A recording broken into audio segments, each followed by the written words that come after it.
हाँ जी। Good evening everyone. क्या मेरी आवाज आपको आ रही है? आना चाहिए आज आवाज। चलो, welcome welcome welcome welcome everyone, welcome to the class. I hope I am audible and visible to you people. Am I audible and visible to you guys? जल्दी बता दो एक बार चैट में, क्या मैं आपको दिखाई और सुनाई दे रहा हूं? Yes yes yes yes. Welcome everyone. एक सेकंड रुक जाना मेरे दोस्तों बस। हम्म चलो। Am I audible and visible? Visible तो नहीं है सर, ऑडिबल है। स्वागत, वंदन, अभिनंदन आप सभी का आज के इस सेशन में। आशा करता हूं मैं आपको बेहतरीन तरह से दिखाई और सुनाई दे रहा हूं। Good evening everyone, good evening good evening good evening. क्या हाल है दोस्तों? हाँ जी, क्या हालचाल?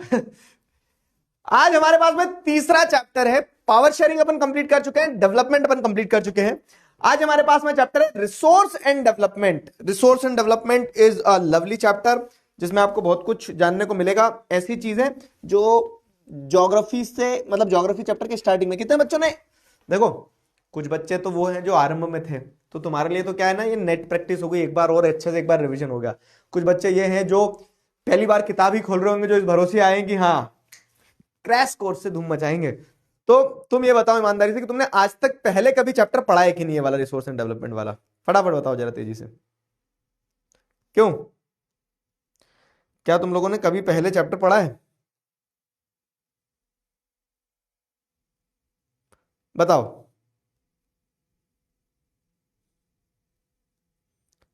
क्यों दोस्तों?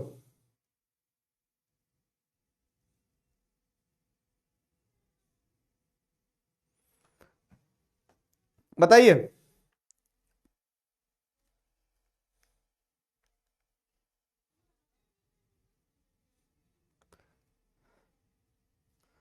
जल्दी बताओ।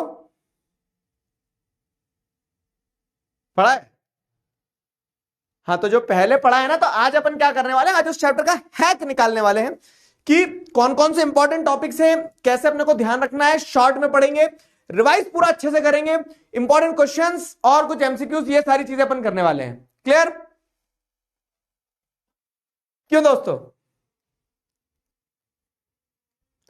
चलो चलो चलो। तो कैसी चल रही है पढ़ाई अभी तक तुम लोगों ने? जैसे तुम्हारी साइंस की शायद 4 क्लास हो चुकी है, मैथ्स की भी चार क्लास के आसपास हो चुकी है, तो और एसएसटी की आज अब तुम्हारी तीसरी क्लास है। मजा आ रहा है नहीं आ रहा है, क्या है बताओ?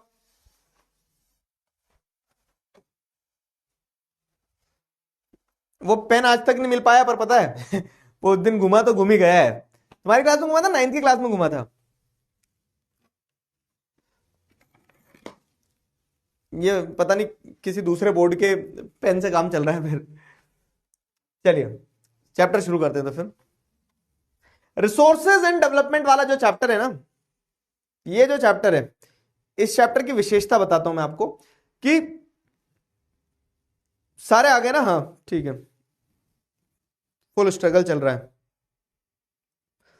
सिविक्स का। सिविक्स के होमवर्क क्वेश्चंस जो थे, होमवर्क क्वेश्चंस के सॉल्यूशंस आपको मिल जाएंगे। सॉल्यूशंस ऐप पे चेक करते चलना। सॉल्यूशन चेक कर रहे हो कि नहीं? सिविक्स के जो होमवर्क क्वेश्चन थे उनके सॉल्यूशन।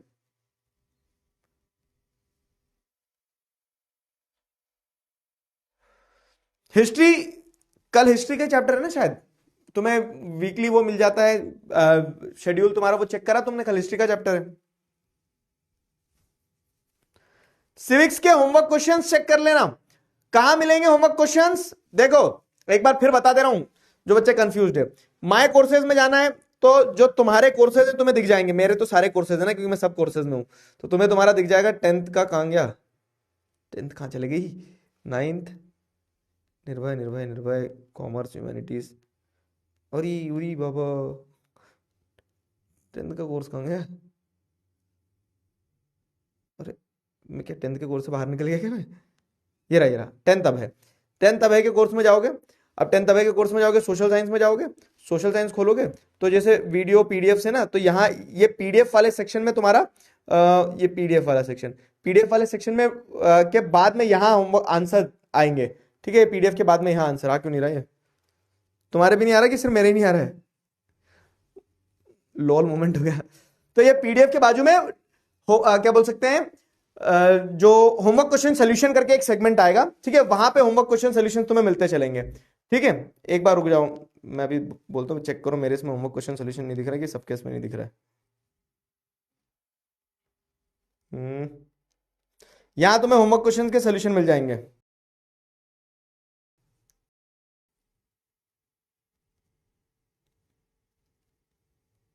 होमवर्क क्वेश्चंस के सॉल्यूशंस,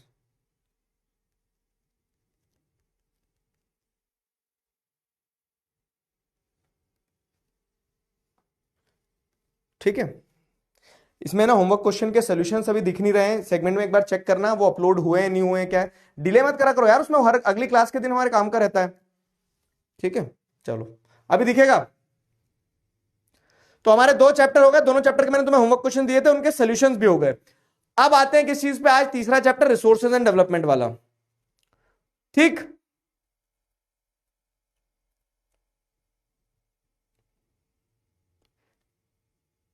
वही मुझे लग रहा है मुझे नहीं दिख रहा है बस।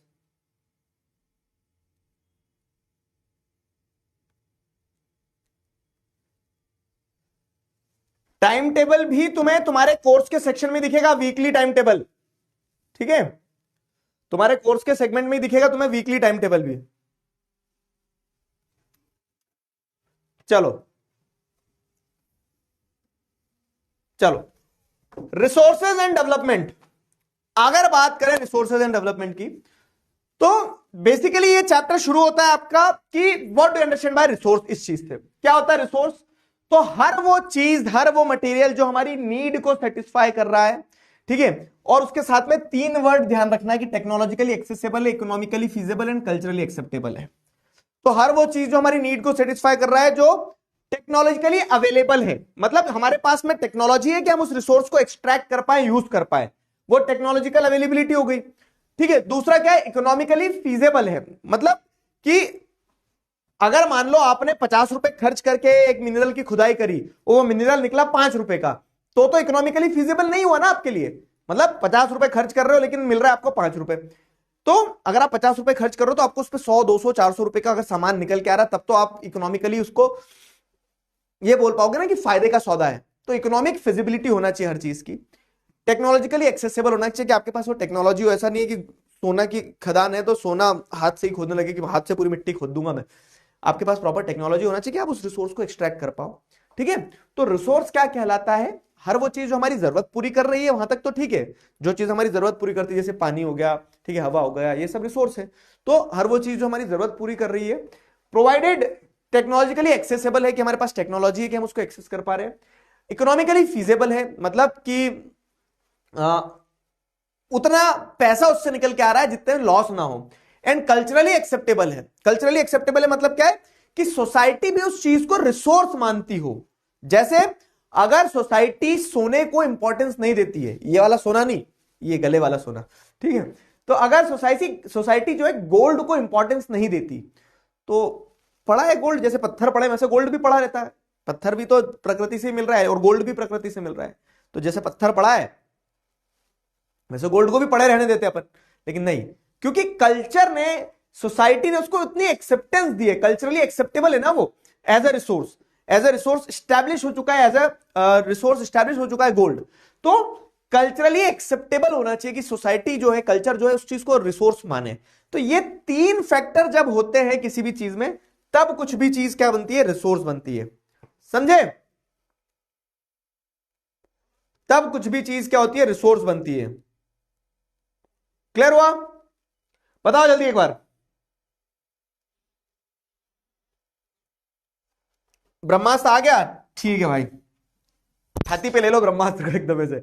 तो हर वो चीज जो हमारी नीड सेटिस्फाई कर रही है, प्रोवाइडेड टेक्नोलॉजिकली एक्सेसिबल है, इकोनॉमिकली फीजेबल है और कल्चरली एक्सेप्टेबल है, ये तीनों क्राइटेरिया जब पूरे हो रहेंगे तभी किसी चीज को आप क्या कहोगे, रिसोर्स कहोगे, ठीक है। और पुरानी बुक्स, जिनके पास बहुत पुरानी बुक्स है, 4-5 साल पुरानी बुक्स, उन बुक्स में क्या है ना, उन बुक्स में on the basis of origin, exhaustibility, ownership, status of development को एक्सप्लेन किया गया।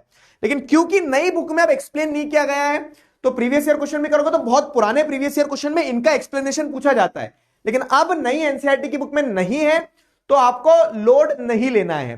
सिंपल है, 4 बेसिस पे रिसोर्सेज को क्लासिफाई किया जा सकता है। जैसे ओरिजिन के हिसाब से क्या होता है, ओरिजिन के हिसाब से आप देखोगे तो बायोटिक और अबायोटिक होते हैं। बायोटिक मतलब क्या है कि जिनके अंदर जान है, जैसे इंसान क्या है, बायोटिक एनिमल, बायोटिक रिसोर्स है।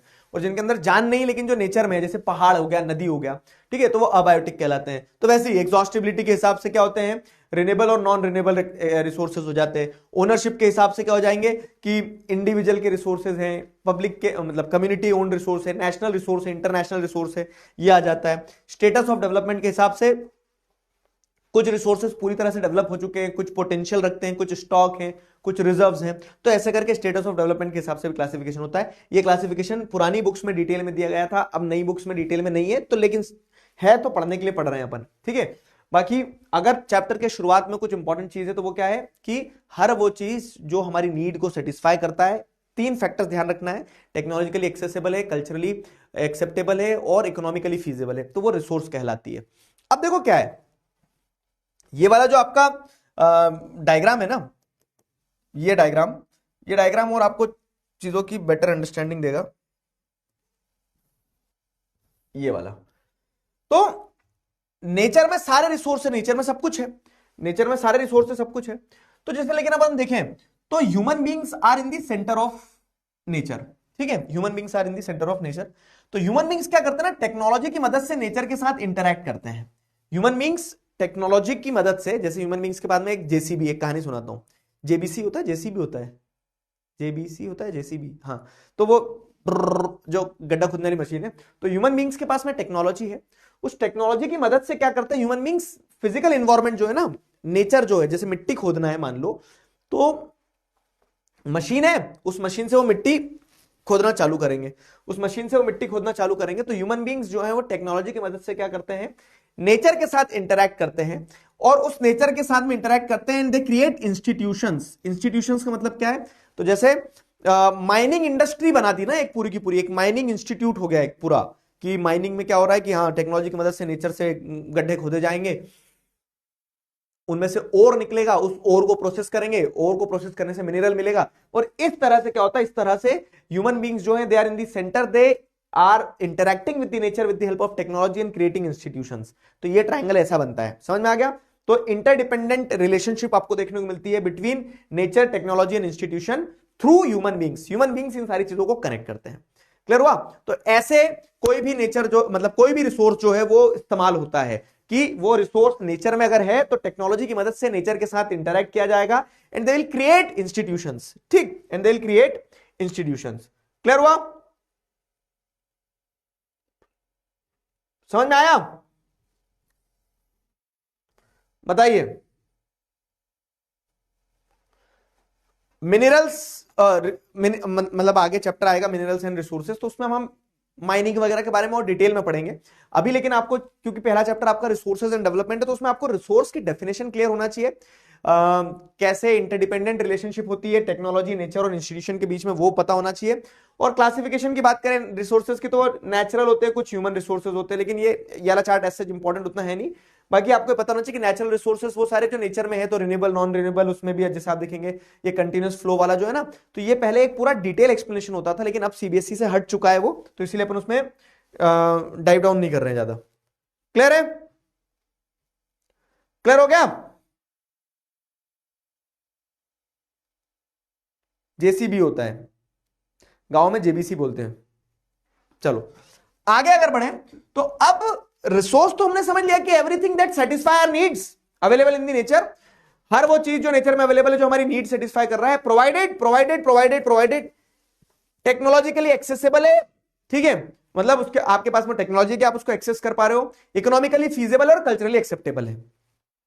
अब अगर हम बात करें ना, लेकिन तो ये रिसोर्स जो है, कोई भी रिसोर्स हो, चाहे वो आप कह सकते हैं कि मिनरल्स ले लो, चाहे वो हवा ले लो, चाहे आप इंसान ले लो, कोई भी रिसोर्स, हर चीज रिसोर्स है ना, उस रिसोर्स का प्रॉपर डेवलपमेंट जरूरी है। अब यहीं से सवाल बनता है, क्या सवाल बनता है यहां से, कि रिसोर्स का डेवलपमेंट क्यों जरूरी है, why there is the need of resource development. क्यों, क्योंकि अगर रिसोर्सेज नहीं होंगे ना, तो ह्यूमन सर्वाइवल जो हो जाएगा बहुत कठिन हो जाएगा। जैसे हवा भी एक रिसोर्स है, लेकिन अगर हवा को पॉल्यूट कर दिया, जैसे आज देख रहे हैं आपकी दिल्ली में AQI क्या हो गया, खराब, भयंकर खराब, जो आदमी 50 साल जीने वाला था उसकी 10 साल उम्र कम हो गई दिल्ली में रहते रहते। ठीक है, तो दिल्ली वाले बच्चे सारे घबरा रहे होंगे। डरो नहीं, ठीक है, तुम अकेले नहीं हो, तुम्हारे साथ में तुम्हारे 2 टीचर भी उधर ही दिल्ली में है। मैं तो भोपाल में हूं, दूर दिल्ली से। ठीक, तो क्या बता रहा था मैं तुम्हें, हाँ, कि ह्यूमन रिसोर्सेज के सर्वाइवल के लिए रिसोर्सेज का डेवलपमेंट बहुत इंपॉर्टेंट है। एक एग्जांपल देता हूं कि अगर मान लो रिसोर्स प्रॉपरली डेवलप्ड नहीं है ना, कि हवा जो है तो हवा को खराब कर दिया एकदम, तो उससे क्या होगा कि खराब हवा जब इंसान इनहेल करेगा तो इंसान भी खराब हो जाएगा। ठीक, तो इसीलिए इंपॉर्टेंट है, इसीलिए नीड को समझना है कि फॉर द ह्यूमन सर्वाइवल, ठीक है, proper development of resource is very important. और उसी से कनेक्टेड पार्ट ये भी है कि अगर डेवलपमेंट नहीं होगा रिसोर्स का, तो रिसोर्सेज का अगर प्रॉपर ध्यान नहीं रखा जाएगा, प्रॉपर डेवलपमेंट नहीं होगा, तो it may create these problems. अगर रिसोर्सेज का डेवलपमेंट नहीं हो तो ये प्रॉब्लम्स होगी। अब सुनो, मैं तुम्हें बता रहा हूं कैसे नोट्स की सिग्निफिकेंस है। मैंने नोट्स में सिर्फ वो चीजें रखी है इंपॉर्टेंट और क्रिस्प, कि तुम एक बार पढ़ो और तुम्हें सारे क्वेश्चंस के आंसर्स पता चलते चलना चाहिए। मतलब रिवीजन भी हो रहा है और इंपॉर्टेंट, मतलब चैप्टर तो पूरा ही समझा रहा हूं मैं आपको, लेकिन आपको बोलते हैं ना कि पूरा समझने के बाद में क्या क्या महत्वपूर्ण है वो ध्यान रखना है। तो पहला सवाल का जवाब ये रहा, क्वेश्चन आता है सीबीएसई में यहीं से कि why do we require development of resources, what is the need for the development of resources, resources plays a very important role in human survival, why, मतलब explain this statement why this is important. तो किसी भी तरह से development of resources की जरूरत पूछी जाएगी ना, अगर प्रॉपर डेवलपमेंट नहीं होगा तो क्या प्रॉब्लम हो सकती है, ऐसे भी पूछा जा सकता है। तो ये 3 पॉइंटर ध्यान रखना है बस, कि अगर रिसोर्सेज का प्रॉपर डेवलपमेंट नहीं हुआ, या फिर why there is need of resource development, क्यों, क्योंकि अगर वो ध्यान नहीं रखोगे आप तो there will be depletion of resources. अगर आप रिसोर्सेज का प्रॉपर डेवलपमेंट नहीं करोगे तो रिसोर्सेज डिप्लीट होते चले जाएंगे, कम होते चले जाएंगे, खत्म होते चले जाएंगे।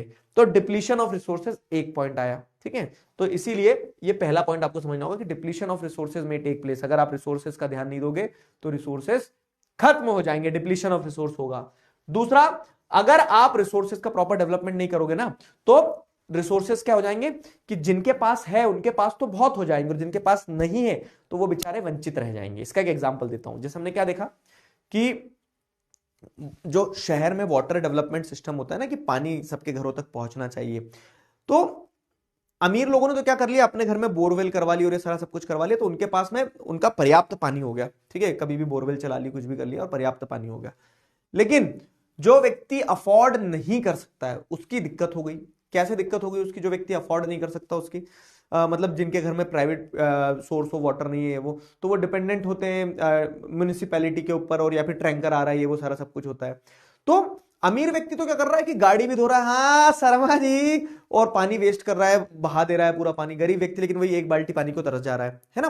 तो अगर रिसोर्सेज का प्रॉपर डेवलपमेंट नहीं है तो होगा क्या कि कुछ लोगों के हाथ में तो बहुत होगा रिसोर्स और कुछ के हाथ में नहीं होगा। और इसी कारण से सोसाइटी में आपको हैव्स और हैव नॉट्स दिखेंगे, कि कुछ लोग हैं जिनके पास नहीं है, they are have not, and कुछ है जिनके पास बहुत कुछ है तो दे आर हैव्स। वही जिनके पास है वो रिच कहलाने लगते हैं, जिनके पास नहीं है वो गरीब कहलाने लगते हैं, पुअर कहलाने लगते हैं। तो ये चीज ध्यान रखना होगी कि अगर रिसोर्सेज का प्रॉपर डेवलपमेंट नहीं होगा तो एक तो डिप्लीशन होगा रिसोर्स का, दूसरा क्या होगा, resources will be accumulated in the hands of few people. कुछ लोगों के हाथ में ज्यादा रिसोर्स हो जाएंगे और कुछ लोगों के हाथ में नहीं होंगे, ठीक है। तो accumulation of resources in the hands of few, ये एक प्रॉब्लम होगी। ग्लोबल इकोलॉजिकल क्राइसिस, ये भी एक दिक्कत होगी। ग्लोबल इकोलॉजिकल क्राइसिस मतलब क्या है कि अगर मान लो रिसोर्सेज का प्रॉपर डेवलपमेंट नहीं किया, जैसे हवा खराब कर दी हमने, मान लो एक उदाहरण दे रहा हूं, तो ऐसा नहीं है कि हवा सिर्फ दिल्ली वालों को ही खराब लगेगी। वो हवा तो खराब हो रही तो वो यहां से उड़ के वहां जाएगी। अगर पानी खराब हो रहा है तो यहां से पानी वहां जाएगा, वाटर टेबल पूरी दुनिया का एक साथ गिरेगा। तो इससे क्या होगा ना, इससे आपको देखने को मिलेगा ग्लोबल इकोलॉजिकल क्राइसिस, मतलब ऐसी समस्याएं होंगी जो पूरे विश्व को प्रभावित करेगी। जैसे ग्लोबल वार्मिंग, अगर मान लो लोग ज्यादा ग्रीन हाउस गैसेज रिलीज करेंगे तो उससे ग्लोबल वार्मिंग बढ़ेगी, अर्थ का टेम्परेचर बढ़ेगा। अब जब अर्थ का टेम्परेचर बढ़ेगा तो ऐसा नहीं है कि सिर्फ इंडिया को ही गर्मी लगेगी, ठीक है। वो अर्थ का टेम्परेचर बढ़ने से अमेरिका भी अफेक्ट होगा, नॉर्वे भी अफेक्ट होगा, चाइना भी अफेक्ट होगा, अफ्रीका भी अफेक्ट होगा। तो अगर हम रिसोर्सेस का प्रॉपर डेवलपमेंट नहीं करेंगे तो this will lead to global ecological crisis. अब बताओ, देखो ऑब्जेक्टिव ये होना चाहिए कि अगर आप 1 से 1.5 घंटा क्लास में पढ़ रहे हो तो एक बार पढ़ो, आखिरी बार पढ़ो, यही पढ़ के जाओ, इसके बाद और कहीं नहीं पढ़ना है। समझ में आया? अबे ये एक बच्चा पूछ रहा, भैया सानिया को जानते हो? पढ़ ले, मैं मार मार के सानिया बना दूंगा तुम्हें।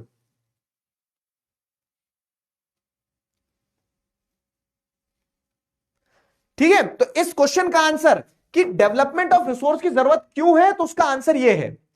अब ये तो हमें समझ में आ गया कि जरूरत है, डेवलपमेंट ऑफ रिसोर्सेज की जरूरत है, किया क्या डेवलपमेंट के लिए, किया क्या, है ना। ये भी तो एक सवाल है ना कि development of resources is important, development of resources is required, but the next question is कि रिसोर्सेज के डेवलपमेंट के लिए किया क्या तुमने, ठीक है, सोल्यूशन क्या है तुम्हारे पास। तो for the sake of the development of resources, ताकि इन सारी समस्याओं से हमें जूझना ना पड़े, हमने एक मीटिंग करी, है ना। फ्लो समझ में आ रहा है पूरा चैप्टर का। क्वेश्चन ये बनेगा, एक ये क्वेश्चन हो गया तुम्हारा, ठीक है, ये क्वेश्चन हो गया कि why do we need development of resource, नहीं करोगे तो ये सारी प्रॉब्लम्स होंगी। अब सोल्यूशन क्या है, तुमने स्टेप क्या लिया डेवलपमेंट ऑफ रिसोर्स के लिए, तो हमने एक मीटिंग करी। क्या मीटिंग करी, अर्थ समिट के नाम से एक मीटिंग करी 1992 में। अर्थ समिट की मीटिंग को रियो डी जेनेरियो की मीटिंग भी कहा जाता है। तो बेसिकली 1992 में क्या हुआ, 1992 में एक मीटिंग होती है अर्थ समिट के नाम से, एंड उस मीटिंग का आउटकम रहता है एजेंडा 21। मीटिंग का आउटकम रहता है एजेंडा 21 का मतलब क्या है कि उस मीटिंग से जो निष्कर्ष निकल के आया, उस मीटिंग से जो आउटकम निकल के आया, वो आउटकम क्या कहलाता है, एजेंडा 21, ठीक है। उस मीटिंग से जो आउटकम निकल के आता है वो निकल के आता है एजेंडा 21, ठीक है, समझे। पेड़ काट दिए सर मीटिंग के लिए, अबे पेड़ नहीं काटे, समझो। अभी इतना समझ में आया कि हमें क्योंकि डेवलपमेंट ऑफ रिसोर्स अचीव करना था, तो उसके लिए हमने एक मीटिंग करी 1992 में। उस मीटिंग का नाम था अर्थ समिट, और ये अर्थ समिट की मीटिंग कहां होती है, ब्राजील में, रियो डी जेनेरियो में। और उस मीटिंग में जब, जैसे बोलते हैं ना कि अलवा मीटिंग कीजिए, तो ऐसा नहीं है कि वो मीटिंग से कुछ निकल के नहीं आया, उस मीटिंग से जो आउटकम निकल के आया, उस आउटकम का नाम है एजेंडा 21, ठीक है। अब इस मीटिंग में क्या हुआ था, देखो पहले मीटिंग में क्या हुआ, तो 100 से ज्यादा जो हेड ऑफ द स्टेट्स थे वो रियो डी जेनेरियो ब्राजील में मिलते हैं।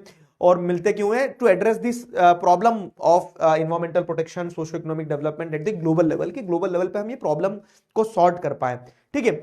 अब उस प्रॉब्लम को सॉर्ट कैसे करेंगे, तो उस मीटिंग में उन्होंने निष्कर्ष किया, डिबेट डिस्कशन हुआ चाय पानी के अलावा भी, और उस मीटिंग में आउटकम निकल के आया एजेंडा 21, मतलब कि 21st सेंचुरी के लिए एक एजेंडा बनाया जाए जिसके थ्रू क्या अचीव करना होगा।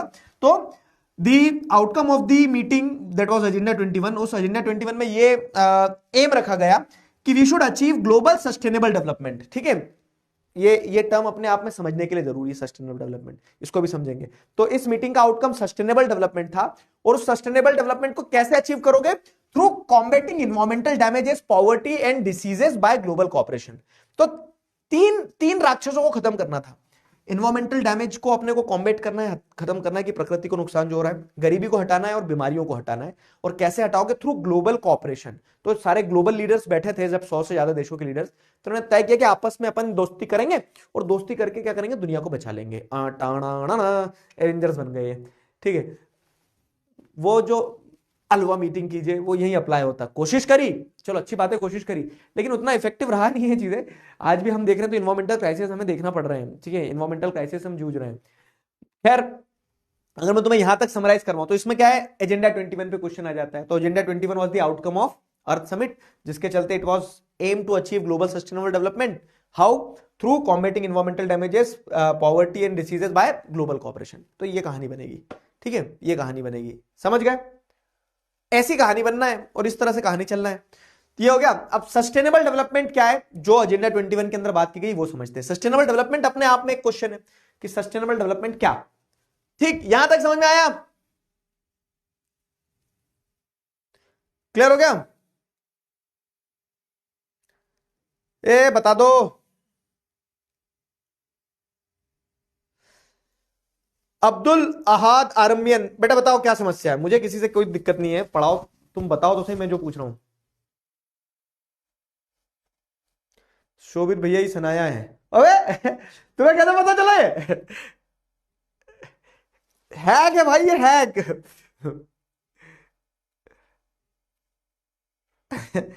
सनाया मल्होत्रा, पूरा नाम बता दो ना, सनाया मल्होत्रा। तुम्हें कैसे पता चला लेकिन ये?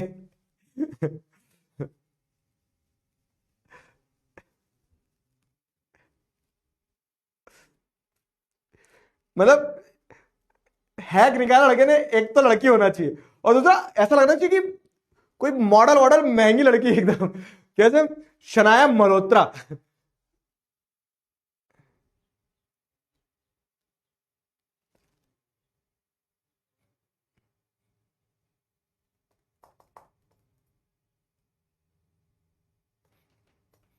समझ गए? चलो,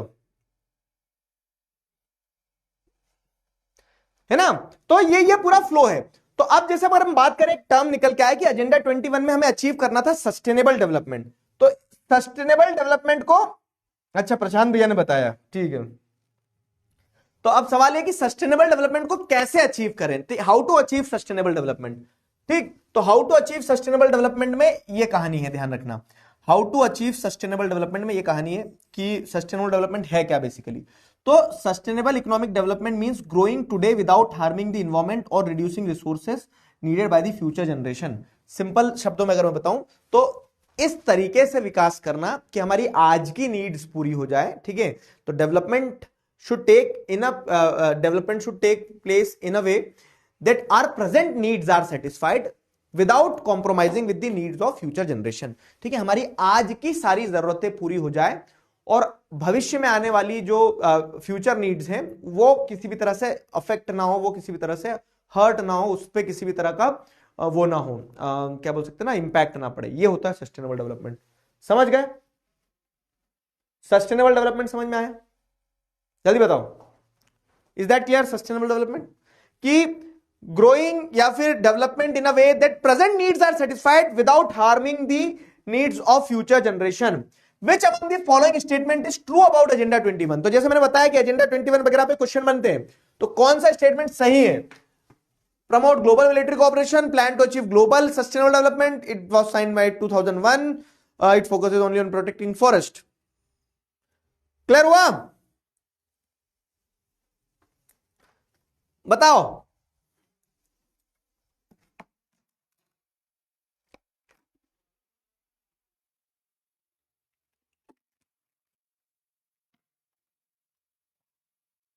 बताइए बताइए बताइए।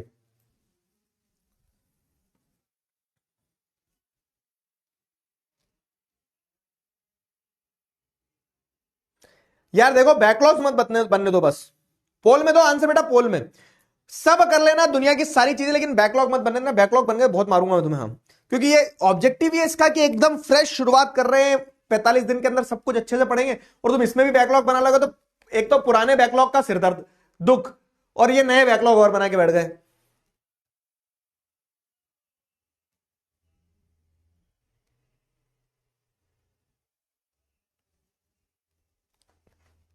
चलो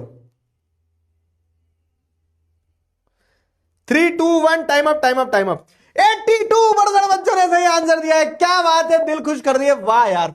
ठीक है, 82% बच्चों ने सही आंसर दिया।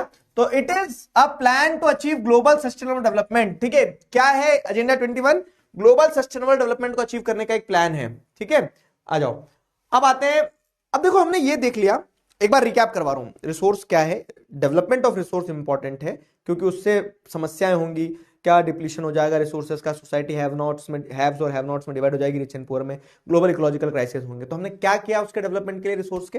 तो रिसोर्स के डेवलपमेंट के लिए हमने क्या किया? अर्थ समिट नाम की एक मीटिंग करी, और उस मीटिंग का ऑब्जेक्टिव ये था कि हम क्या कर पाए, उस मीटिंग का ऑब्जेक्टिव ये था कि हम सस्टेनेबल डेवलपमेंट अचीव कर पाए। तो अर्थ समिट की मीटिंग में लोगों ने डिबेट डिस्कशन किया, तो आउटकम निकल के आया एजेंडा 21, जिसके तहत हमने ये प्लान किया, ये एम किया कि we should achieve sustainable development by global cooperation on 3 parameters. वो क्या क्या थे कि हमें एनवायरमेंटल डैमेज को कॉम्बैट करना है, पॉवर्टी को खत्म करना है, डिसीजेस को खत्म करना है। सिंपल, अभी तक जितना पढ़ा मैंने तुम्हें एक लाइन में बता दिया। अब आगे आते हैं कि सस्टेनेबल डेवलपमेंट अचीव करना है अपने को, तो सस्टेनेबल डेवलपमेंट के लिए जो आपके पास मतलब ऐसा कर रहे हैं ना, सस्टेनेबल डेवलपमेंट क्या है कि आज का भी काम चल जाए और आगे आने वाली जनरेशन का भी काम चल जाए। ठीक है, using resources in a way that present needs are satisfied, ठीक है, without compromising with the needs of future generation. आगे वालों के लिए भी बचा रहे कुछ, without compromising the needs of future generation. तो क्वेश्चन इज कि आगे आने वाली जनरेशन के लिए आपको रिसोर्सेज बचाना है, कैसे बचाओगे? है ना, तो उसके लिए आप क्या करोगे? रिसोर्स प्लानिंग करोगे। उसके लिए आप रिसोर्स प्लानिंग करोगे, और वो रिसोर्स प्लानिंग कैसे होगी? ठीक है, समझ रहे हो ना, सस्टेनेबल डेवलपमेंट को अचीव करने के लिए रिसोर्स प्लानिंग करना होगी। और या फिर ऐसा भी पूछा जाए कि रिसोर्स प्लानिंग की जरूरत क्या है, तो ये ध्यान रखना कि रिसोर्स प्लानिंग की ये जरूरत है कि रिसोर्सेज जो है बहुत अनइवनली डिस्ट्रीब्यूटेड है। अनइवनली डिस्ट्रीब्यूटेड मतलब कि एक एग्जांपल देता हूं मैं तुम्हें ना, एक एग्जांपल देता हूं, किस चीज का एग्जांपल देता हूं? पानी का। पानी इन राजस्थान, पहली बात तो बच्चों, राजस्थान में भी पानी है, ऐसा नहीं है कि एकदम ही सूखा है, ठीक है। लोगों के गले तृप्त रहते हैं, लोग रोज नहाते हैं राजस्थान वाले, और उनके पास में पानी है, ऐसा नहीं कि तरस जाते हैं पानी को देखने के लिए। ये है लेकिन स्टेटमेंट की इन जनरल वाटर रिसोर्सेज की वहां कमी है क्योंकि डेजर्ट एरिया है, ठीक है। तो रिसोर्स प्लानिंग की जरूरत क्यों, देखो कनेक्ट करना, फ्लो नहीं बिगड़ना चाहिए। रिसोर्स प्लानिंग की जरूरत इसलिए है बाबू क्योंकि रिसोर्सेज आर अनइवनली डिस्ट्रीब्यूटेड। अगर हम वाटर की बात करें तो जैसे एक स्टेट है अरुणाचल प्रदेश, वहां पे अबंडेंस में पानी है, झरने ही झरने हैं, ठीक है। लेकिन एक स्टेट है राजस्थान जहां पानी की कमी है। एक स्टेट है छत्तीसगढ़ जहां आपको कोयला देखने को मिलेगा कि कोल मिल रहा है, लेकिन एक स्टेट है आपको उत्तर प्रदेश, वहां पे कोल माइंस नहीं है, वहां कोयला नहीं मिलेगा, है ना। तो कहीं पे कुछ है और कहीं पे कुछ है। ऐसा कौन है जिसमें कमी नहीं, आसमां के पास भी जमीन नहीं। तो सबको सब कुछ नहीं मिलता है ना दोस्त, सबको सब कुछ नहीं मिलता है। तो रिसोर्सेज जो है वो अनइवनली डिस्ट्रीब्यूटेड होते हैं, कहीं पे है और कहीं पे नहीं है। लेकिन जरूरत, अब पानी की जरूरत तो राजस्थान वालों को भी है, भले ही पानी कम हो वहां, है ना। तो लेकिन जरूरत तो सबको चाहिए रहती है हर चीज की, तो इसीलिए हमें रिसोर्स प्लानिंग करनी होती है so that resources gets distributed to each and everyone, ठीक है। Resources gets distributed to all the region, resources सब तक पहुंच पाए, इसलिए रिसोर्स प्लानिंग की जरूरत है। नीड समझ में, इस पे 5 नंबर का क्वेश्चन बनता है, अगेन क्वेश्चन बनता है, यहां पे भी मैं लिख दे रहा हूं, यहां पे भी क्वेश्चन बनता है कि why do we need resource planning and how it takes place in India. और ये क्वेश्चन है इंपॉर्टेंट, बस जैसे डेवलपमेंट का बताया ना कि डेवलपमेंट ऑफ रिसोर्स क्यों जरूरी है, वैसे ही रिसोर्स प्लानिंग क्यों जरूरी है और कैसे होती है इंडिया में। तो रिसोर्स प्लानिंग की 3 स्टेप होती है, समझ में आया यहां तक? बताओ बताओ बताओ। वैसे ही रिसोर्स प्लानिंग की भी 3 स्टेप है, एक बार पढ़ना है क्लास में, आखिरी बार पढ़ता है।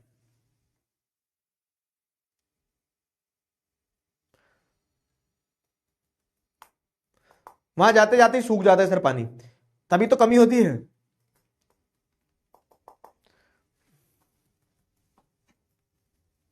चलो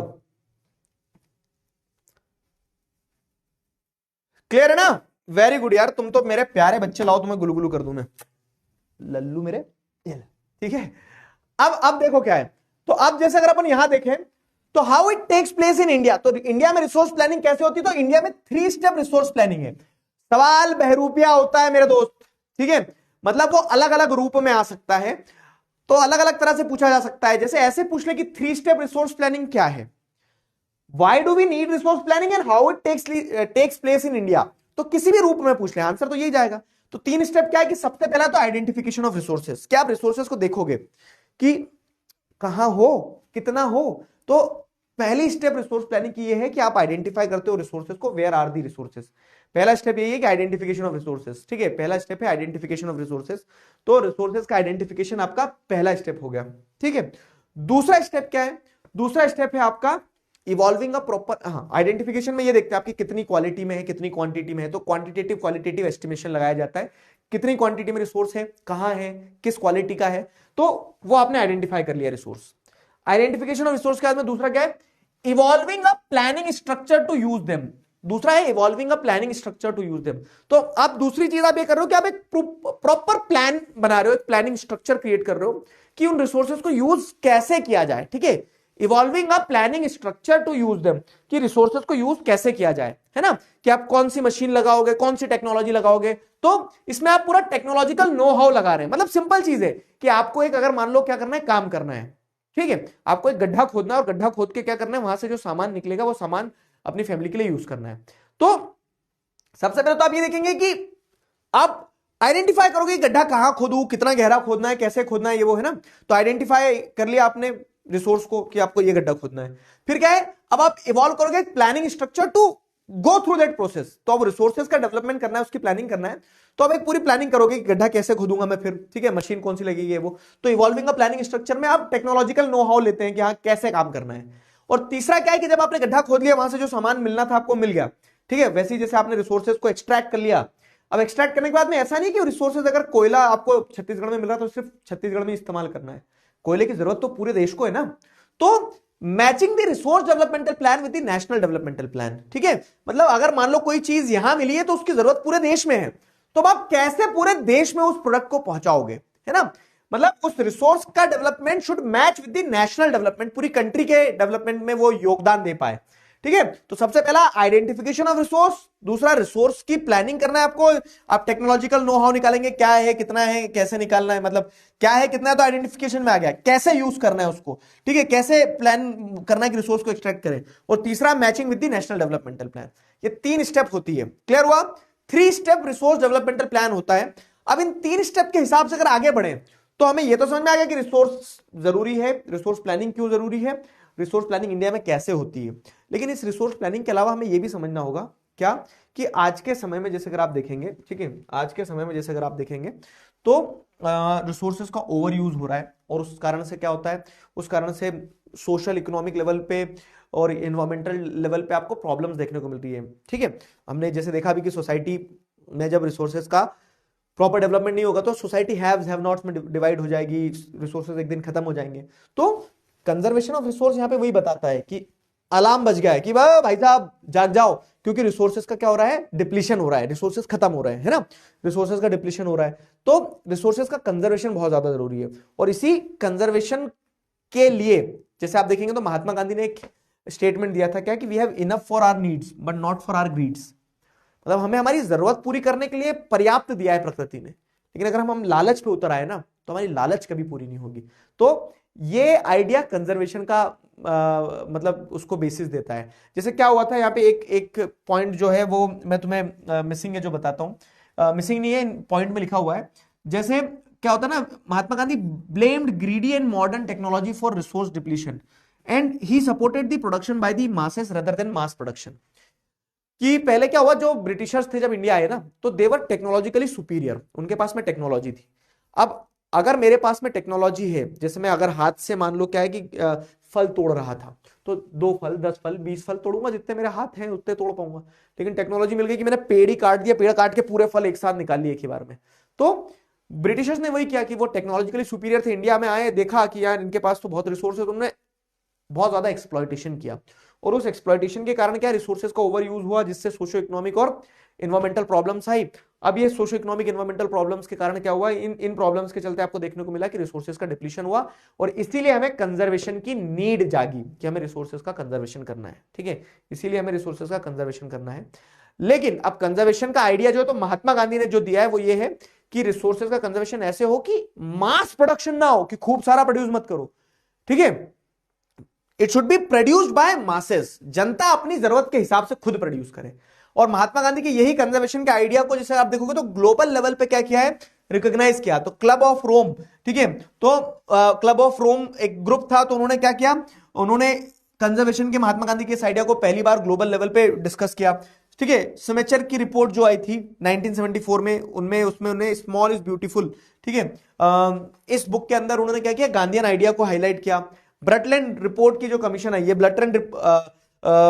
ब्रटलैंड रिपोर्ट जो है ना, ये इसकी रिपोर्ट में पहली बार सस्टेनेबल डेवलपमेंट की बात हुई थी। ठीक है, तो ब्रटलैंड रिपोर्ट कमीशन जो ब्रटलैंड कमीशन था उसकी रिपोर्ट में they introduce the idea of sustainable development, and वही सस्टेनेबल डेवलपमेंट का आइडिया अर्थ समिट में कंक्रीट हुआ।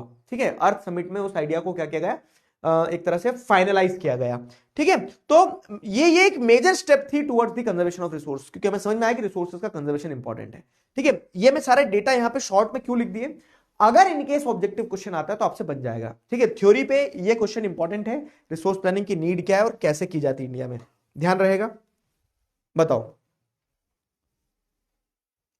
बताओ, नोट्स बनाए या प्रिंट आउट निकलवाना है? प्रिंट आउट निकलवा सकते हो,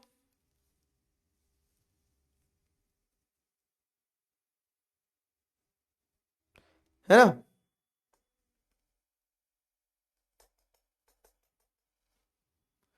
क्लियर हुआ?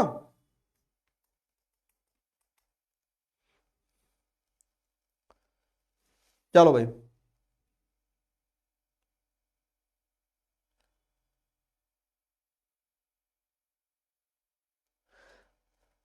अगर भूल जाए तो कैसे रिवाइज करें मेरे लाल, कुछ नहीं भूलना है। तुम अगर ये एरो एरो के साथ भी खेलोगे ना कि नीड ये रही, how it takes place in India, ऐसे, ठीक है, ये उसका फ्लो चार्ट हो गया। अगला टॉपिक ये है, तो मैंने सब एरो के साथ बनाया कि एक फ्लो रहेगा रिवाइज करते समय।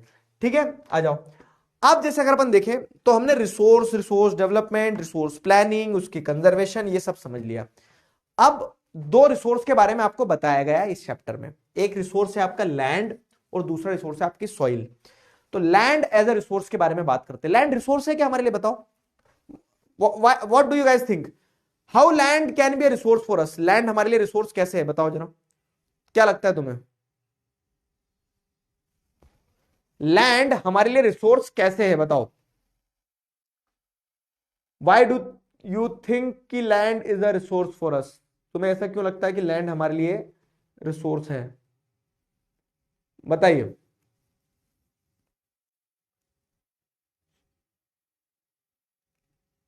Why do you guys think कि लैंड हमारे लिए रिसोर्स है? बोलो।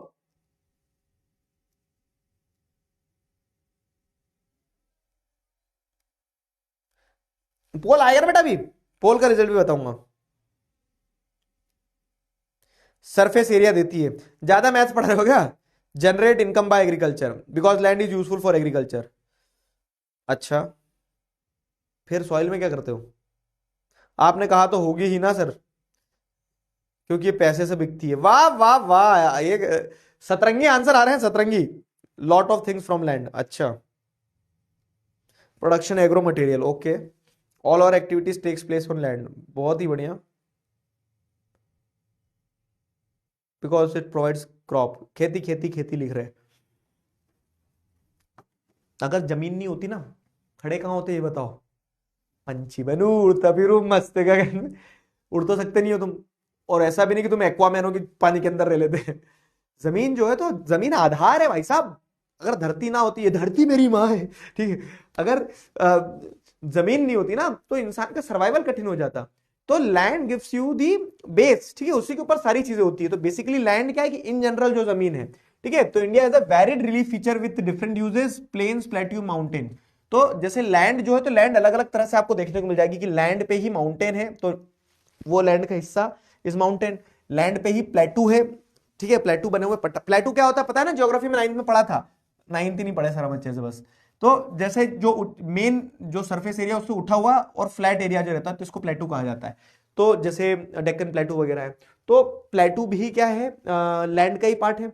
और वही लैंड आपको प्लेन एरिया में भी देखने को मिलेगी। तो अब देखो, माउंटेन से आपको रिवर्स वगैरह मिल रही है, प्लेन एरिया पे आप खेती वगैरह कर रहे हो, प्लेटू पे आपके मिनरल्स मिल रहे हैं। तो लैंड इंडिया में वेरिड टाइप ऑफ लैंड है, प्लेन्स है, प्लेटू है, सब कुछ है।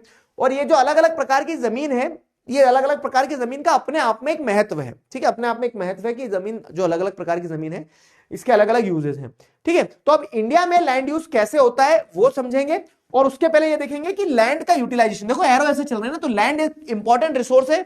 क्यों? क्योंकि लैंड पे ही प्लेटू है, प्लेन्स है, माउंटेन्स है। प्लेन्स की अपनी सिग्निफिकेंस, माउंटेन्स की अपनी, प्लेटू की अपनी। तो जैसे क्या होता है ना, कॉम्पिटेंसी बेस्ड क्वेश्चन में कुछ भी पूछ लेते हैं। जैसे अब ये पूछ लिया कि largest area of land is under which relief feature, ठीक है, तो आपको पता लगेगा कि माउंटेन्स, सॉरी, प्लेन्स जो है 43% प्लेन्स है। तो ऐसे सवाल लोग बोलते हैं कि कॉम्पिटेंसी बेस्ड क्वेश्चंस आ गए। मैं बोलता हूं कॉम्पिटेंसी बेस्ड क्वेश्चंस बहुत आसान है, उसमें कुछ रटना नहीं है तुम्हें, उसमें लॉजिक लगाना है। तो वो लॉजिक लगाना है ऐसे क्वेश्चंस अगर आते हैं तो, ठीक है। अब बात आती है क्या कि लैंड को किस तरह से इस्तेमाल किया जाता है। तो यहां पे आपके पास में 1 2 3 4 5 पॉइंटर हैं। तो लैंड के यूटिलाइजेशन के अलग अलग तरीके हैं। तो जो टोटल लैंड है, मान लो जैसे ये टोटल लैंड है, तो इस टोटल लैंड में से कुछ हिस्सा ऐसा होगा जो जंगल होगा, है ना, जंगल ही जंगल है जहां पे, तो अपन बोल सकते हैं कि लैंड का यूटिलाइजेशन हो रहा है एज अ फॉरेस्ट। क्लियर है, समझना चलना। तो लैंड का यूटिलाइजेशन कैसे हो रहा है, तो लैंड का एक मेजर हिस्सा जो है एज अ फॉरेस्ट यूज होता है। लैंड यूटिलाइजेशन हो गया। फिर उस जमीन का कुछ हिस्सा हो सकता है ऐसा भी होगा ऐसा भी होगा उस जमीन का कुछ हिस्सा land not available for cultivation, मतलब ऐसा जमीन जो जंगल तो नहीं है जिसपे, लेकिन जिसपे खेती भी नहीं की जा सकती। क्यों नहीं की जा सकती है? क्योंकि या तो वो बैरन लैंड होगी, मतलब या तो वो बंजर जमीन होगी, या तो वहां पे रोड्स बन गए। तो अब रोड्स बन गए तो वो रोड के अंदर गड्ढा करके खेती करोगे क्या? नहीं ना। तो कुछ हिस्सा बैरन लैंड है, कुछ हिस्से पे रोड्स बन चुका है, फैक्ट्रीज बन चुके हैं, घर बन चुके हैं, मॉल बन चुके हैं। जैसे एक एग्जांपल के तौर पे आज मैं जहां खड़ा हूं, ठीक है, यहां पे एक समय पे खेत हुआ करता था, आज से 30 साल पहले, ठीक। लेकिन आज क्या है, आज जो हमारी कॉलोनी के बिल्डर थे उन्होंने क्या करा, उनके खेत को कॉलोनी में काट दिया, कॉलोनी में काट के उन्होंने घर बना दिया और लोग रह रहे हैं। समझ रहे हो ना मेरी बात? तो वो वाला कॉन्सेप्ट है यहां पे कि लैंड नॉट फॉर कल्टीवेशन में जो खेती के लिए अवेलेबल नहीं है। क्यों? क्योंकि या तो उस पर हो ही नहीं सकती, बंजर जमीन है, बैरन लैंड, या फिर रोड्स बन गए, फैक्ट्रीज बन गए, कंस्ट्रक्शन हो गया है। ठीक, तो लैंड का दूसरा यूटिलाइजेशन ये हो गया। अब लैंड का तीसरा यूटिलाइजेशन अदर अनकल्टिवेटेड लैंड, मतलब कि खेती की जा सकती है लेकिन वहां पे क्या है, दूसरा काम हो रहा है। जैसे पैस्च्योर लैंड होगी, वो वहां पे जानवर ग्रेज करते होंगे। ठीक है, जानवर का भी तो कुछ ध्यान रखो भाई, इंसान जानवर ही बने जा रहा है। तो अदर अनकल्टिवेटेड लैंड मतलब कि उस पर खेती नहीं हो रही, की जा सकती लेकिन कुछ और हो रहा है। कुछ और हो रहा है तो क्या हो रहा है, अगर रोड होते तो वो तो फिर इस कैटेगरी में जाता, land not available for cultivation में। लेकिन वहां पे आपको देखने को मिल रहा है कि वो पैस्च्योर लैंड है, वहां पे खेती की जमीन नहीं है, वो जानवरों के ग्रेज करने के लिए, घास खाने के लिए भैंस की। ठीक है, अंडर मिसलिनियस ट्री क्रॉप्स, या फिर वहां पे क्या है, वो फॉरेस्ट भी नहीं है, फॉरेस्ट होता तो फॉरेस्ट की कैटेगरी में। मिसलिनियस ट्री क्रॉप्स है, मतलब जैसे एक जमीन का टुकड़ा है, उस पर 4 पेड़ इधर लगे, 4 पेड़ उधर लगे, ऐसे 2-2 4-4 पेड़ लगा दिए, इधर उधर पेड़ लगा दिए। ठीक है, तो अदर अनकल्टिवेटेड लैंड हो गया, उसके अंदर आपको पैस्च्योर लैंड हो गया, अंडर मिसलिनियस ट्री क्रॉप्स आपको देखने को मिल गया। ठीक है, मिसलिनियस ट्री क्रॉप्स के फॉर्म में आपको देखने को मिल रहा है। या फिर वो क्या है, या फिर वो कल्चरेबल वेस्टलैंड है। कल्चरेबल वेस्टलैंड मतलब क्या है कि उस पर खेती हो सकती है, अच्छे से समझना है क्योंकि क्वेश्चन आते हैं। ठीक है, कल्चरेबल वेस्टलैंड मतलब क्या है कि जिसपे खेती हो सकती है। ये सब मैंने डेफिनेशन में आगे डिफाइन करे, जैसे चैप्टर 1 और 2 में, मतलब 2 चैप्टर जो भी पढ़ा है उसमें बताया था ना, तो डेफिनेशन का लोड मत लेना, अबे हट जा। ठीक है, कल्चरेबल वेस्टलैंड का मतलब ये है कि वो जमीन पे खेती की जा सकती है लेकिन उसको खाली छोड़ दिया है। और कितना समय, 5 साल से ज्यादा, 5 years प्लस। अगर किसी जमीन को 5 साल से ज्यादा खाली छोड़ दिया जाता है तो वो कल्चरेबल वेस्टलैंड कहलाती है। ठीक है, तो उस जमीन को क्या कहा जाता है, कल्चरेबल वेस्टलैंड कहा जाता है। क्लियर? अगर किसी जमीन को 5 साल से ज्यादा खाली छोड़ दिया जाता है तो उसे कल्चरेबल वेस्टलैंड कहा जाता है, कल्चरेबल वेस्टलैंड। क्लियर हुआ? हाँ जी, हाँ जी। लैंड तो धीरे धीरे कम होते जा रही है, पॉपुलेशन बढ़ती जा रही है, तो आने वाले समय में इंसान कहां रहेगा, एक इंसान दूसरे इंसान के सिर पे रहेगा। अबे फ्लैट बन रहे हैं ना अब इसीलिए तो फ्लैट बन रहे हैं। ऐसा नहीं है, देखो ये तो एक चीज है, आगे पढ़ेंगे कि land is a finite resource. आप ऐसा नहीं कि मंत्र मारोगे जमीन बड़ी हो जाएगी, जमीन उतनी ही रहना है ना। Land is a finite resource. App में स्क्रीनशॉट नहीं आएंगे बाबू।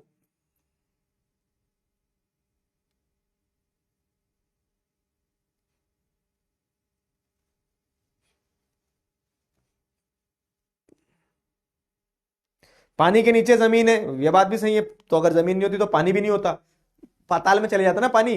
वो पाताल में तो गर्मी है, वो कढ़ाई चल रही ना वहां पे, एक जो बच्चे अच्छे से नहीं पड़ेगा उसी कढ़ाई में डाले जाओगे बेटा तो वो कढ़ाई में जाता पानी, तो पानी सब गैस बन जाता। यहां तक समझ में आया? टाइम टेबल नहीं दिख रहा है, रुक जाओ, अभी तुम्हारे टाइम टेबल की सेटिंग बनाता हूं मैं।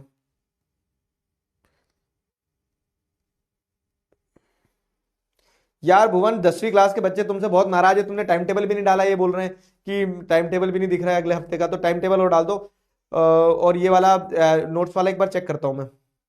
ठीक है, time table, time table simple है, तुम्हें हर संडे टाइम टेबल मिल जाया करेगा। तो उस टाइम टेबल में तुम क्या करोगे, सेक्शन देख लिया करो कि साइंस की 4 क्लास कौन सी होनी, मैथ्स की कौन सी होनी, एसएसटी की कौन सी होनी।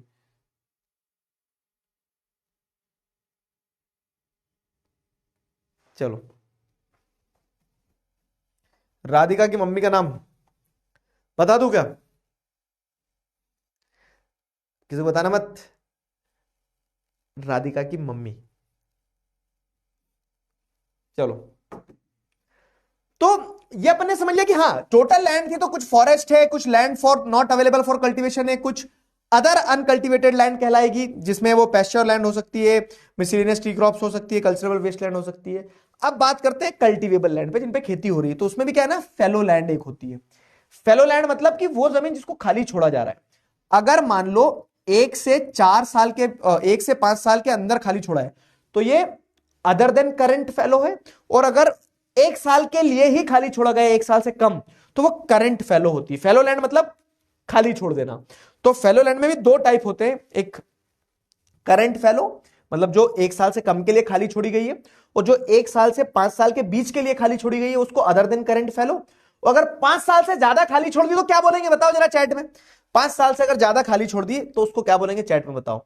और एक और यूटिलाइजेशन फिर है लैंड का, और वो लैंड का एक और यूटिलाइजेशन क्या है, नेट सोन एरिया। मतलब net sown area in the sense कि वो लैंड जिसपे कम से कम एक बार खेती की गई है, अगर खाली छोड़ी गई है कम से कम 1 साल से कम के लिए, तो वो तो fellow land, current fellow land में आ ही जाएगा।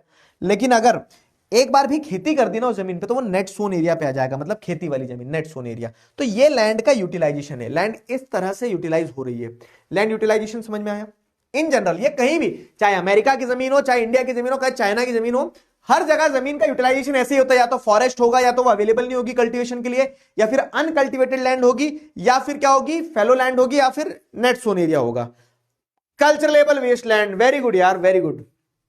WPP दूंगा ना आखिरी में। 5 साल से ज्यादा, अगर ये एक बच्चा क्या लिख रहा है, वेरी वेस्टलैंड, अबे पिट जाएगा, वेरी वेस्टलैंड नहीं, अगर 5 साल से ज्यादा खाली छोड़ी तो उसको कल्चरलेबल वेस्टलैंड बोलेंगे ना। चलो ठीक है, अब बात करते हैं इंडिया में लैंड यूज पैटर्न क्या है, मतलब इंडिया में लैंड का यूज कैसे हो रहा है ना।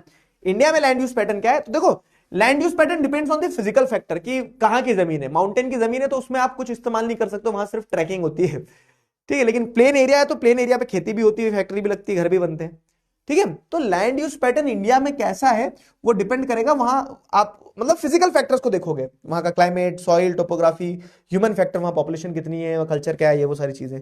तो जैसे अगर आप देखिए इंडिया का 3.28 मिलियन स्क्वायर किलोमीटर है, ठीक है, लेकिन पूरे लैंड का कैसा इस्तेमाल हो रहा है उसका डेटा हमारे पास है नहीं। 93% लैंड का ही डेटा है, क्योंकि कुछ नॉर्थ ईस्टर्न पार्ट हो गया, कुछ जम्मू एंड कश्मीर हो गया, वो रिपोर्ट नहीं हुआ वो एरिया, ठीक है। जैसे पाकिस्तान ऑक्यूपाइड जो कश्मीर है, तो उतने पार्ट का एरिया रिपोर्ट नहीं हो कि वो क्या कर रहे हैं, बम बना रहे हैं उस पार्ट में बम बना रहे हो, है ना। तो जो एरिया हमारे पास नहीं है उस एरिया का हमारे पास डेटा नहीं है, और कुछ कुछ एरिया रिपोर्ट नहीं हुआ, जैसे नॉर्थ ईस्ट में कुछ ट्राइबल रीजन से, तो वहां पे आप रिकॉर्ड ही नहीं कर पाए कि हाँ जमीन का इस्तेमाल कैसे हो रहा है। बाकी 93% of the total land of the India जो है उसका डेटा है हमारे पास में। उस डेटा के हिसाब से जैसे अगर अपन देखें तो ये इंडिया का लैंड यूज पैटर्न है जो over the period of time बदला भी है, ठीक है। तो इंडिया में जैसे नेट सोन एरिया देखेंगे तो 54% ऑफ रिपोर्टिंग एरिया, ठीक है। अब ये नेट सोन एरिया मतलब कि खेती हो रही है, तो खेती का एरिया पंजाब और हरियाणा में ज्यादा है, कि पंजाब और हरियाणा में टोटल एरिया में से ज्यादा एरिया खेती का है, 80% से के लगभग लगभग। और वहीं पे अरुणाचल प्रदेश, मिजोरम और आंध्र प्रदेश, अंडमान वगैरह जो है, ठीक है। तो इन स्टेट्स में नेट सोन एरिया कम है। तो वो बता रहा है कि इंडिया का लैंड यूटिलाइजेशन कैसा है, कि इंडिया में नेट सोन एरिया कुछ स्टेट्स में ज्यादा है, कुछ स्टेट्स में कम है। फॉरेस्ट एरिया की अगर बात करें तो फॉरेस्ट एरिया इंडिया में 23% है out of the total area, जबकि होना कितना चाहिए, डिजायर्ड जो है वो 33% होना चाहिए according to the national forest policy, ठीक है। ग्रेजिंग एरिया जो है तो धीरे से डिक्लाइन हो गया इंडिया में। अब क्यों? क्योंकि जानवर ही नहीं बचे, इंसानी जानवर बन गए, ठीक है। तो ग्रेजिंग एरिया इंडिया में डिक्लाइन हो गया है टोटल एरिया में से। तो ऐसे इंडिया का लैंड यूज कैसा हुआ वो एक टॉपिक है। लेकिन मैं आपको बता रहा हूं कि land use pattern in India पे क्वेश्चन की पॉसिबिलिटी बहुत कम रहती है। अगर हम ये पूरा पढ़े तो लैंड यूटिलाइजेशन पे जरूर ऑब्जेक्टिव 1 नंबर 2 नंबर टाइप के क्वेश्चन आ जाते हैं। तो लैंड यूटिलाइजेशन के अलग अलग मैंने टाइप बता दिया आपको। क्लियर है लैंड यूटिलाइजेशन वाला? बताओ,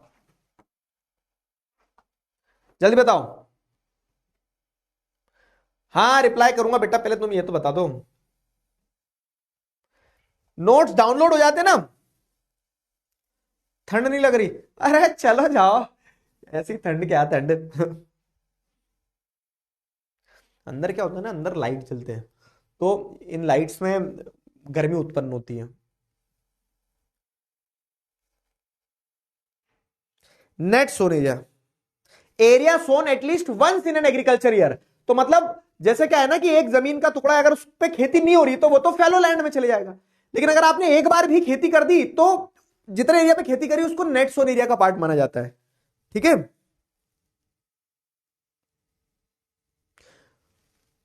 ग्रॉस क्रॉप्ड क्या होता है, ये कॉन्सेप्ट है नई बुक में, वो समझा दे रहा हूं मैं। पेन किधर चलेगी? जेब में। ग्रॉस क्रॉप्ड एरिया क्या होता है, नेट सोन एरिया प्लस, रुकना है, नेट सोन एरिया, ठीक है, net sown area plus area sown twice is known as gross cropped, अबे ग्रॉस क्रॉप्ड एरिया क्या होता है ना, जिस जमीन पे एक बार खेती की गई है वो तो नेट सोन एरिया कहलाई गई कि कम से कम एक बार खेती की गई है, नेट सोन एरिया हो गया। लेकिन कभी कभी क्या होता है, जैसे चलो एक एक्सरसाइज करते आओ। कैसी एक्सरसाइज करेंगे सर, मैं बता रहा हूं तुम्हें। अरे यार पेज कहां से ऐड होगा, ये तो जूम कर दिया तुमने, ये ऐड हो गया। हाँ देखो, ये जमीन है। अब इस जमीन में से क्या किया, ये अगर मान लो 10 एकर्स ऑफ लैंड है, और 10 एकर्स ऑफ लैंड में से आपने क्या किया, 7 एकर्स जो है इस पे एक बार खेती कर दी, जब बारिश होती है खारिफ की एक फसल लगा दी, तो ये क्या कहलाएगा, ये कहलाएगा आपका 7 acres of net sown area, है ना, नेट सोन एरिया कहलाएगा कि आपने एक बार खेती कर दी, फसल काट ली। लेकिन फिर क्या था ना, आपके पास एक ट्यूबवेल था, तो जिसमें ट्यूबवेल में से आप क्या कर सकते हो, जिस ट्यूबवेल में से आप पानी दे सकते हो फसल को। तो ये फसल कट गई, फसल कटने के बाद में आपने क्या करा, सारे खेत साफ हो गया। फिर आपने क्या सोचा कि आपका ये जो 2 एकड़ का इतना इतना बड़ा खेत है ना, 2 एकर्स का जो खेत है, तो इसमें आप एक बार फिर फसल लगा लेते हो। ठीक है, आपने तरबूज की फसल लगा ली मान लो, ठीक है, पानी था आपके पास गर्मियों में, तो आपने तरबूज लगा लिया। तो अब क्या होगा ना, ग्रॉस क्रॉप्ड एरिया का मतलब क्या है, ग्रॉस क्रॉप्ड एरिया का मतलब क्या है, ग्रॉस क्रॉप्ड एरिया का मतलब होता है net sown area, net sown area. ठीक है, तो मैं तुम्हें ग्रॉस क्रॉप्ड एरिया समझा रहा हूं। हाँ,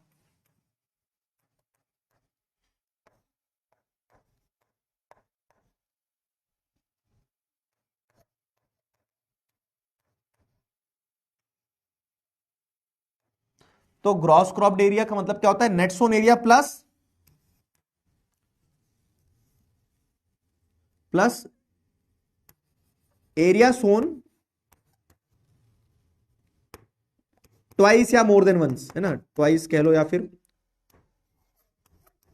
मोर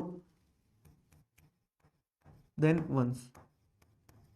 ठीक है, तो अब मुझे बताओ कि 7 एकड़ में तो आपने एक बार पूरी खेती कर ली थी। ठीक है, टोटल एरिया 10 एकड़ का था, लेकिन नेट सोन एरिया अपन 7 को ही बोलेंगे क्योंकि 7 पे खेती हुई। 3 एकड़ तो आपका क्या हो गया, करंट फैलो लैंड हो गया। ठीक है, और लेकिन आपने 2 एकड़ पे एक बार फिर खेती करी, तो अब मुझे बताओ ग्रॉस क्रॉप्ड एरिया कितना होगा, ग्रॉस क्रॉप्ड एरिया कितना होगा, कितने बच्चे बताएंगे चैट में, ग्रॉस क्रॉप्ड एरिया कितना होगा, ए बता दे लाला, ग्रॉस क्रॉप्ड एरिया कितना होगा। एक बच्चा नहीं बता पा रहा है। हाँ हाँ बताओ बताओ। एनएसए में 1 ईयर में 1 टाइम ही होता है। हाँ, तो टोटल नेटसोन एरिया मतलब एक बार भी खेती कर ली तो नेटसोन एरिया का पार्ट हो गया।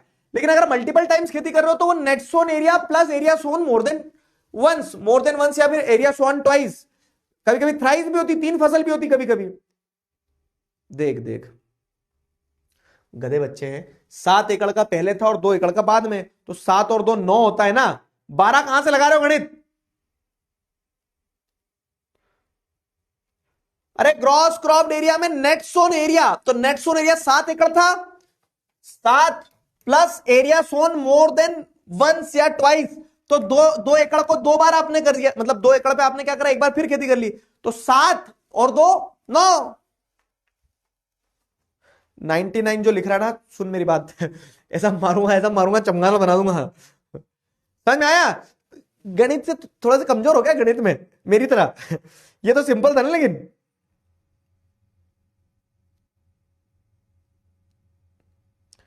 ठीक है, चलो ये ध्यान रखना।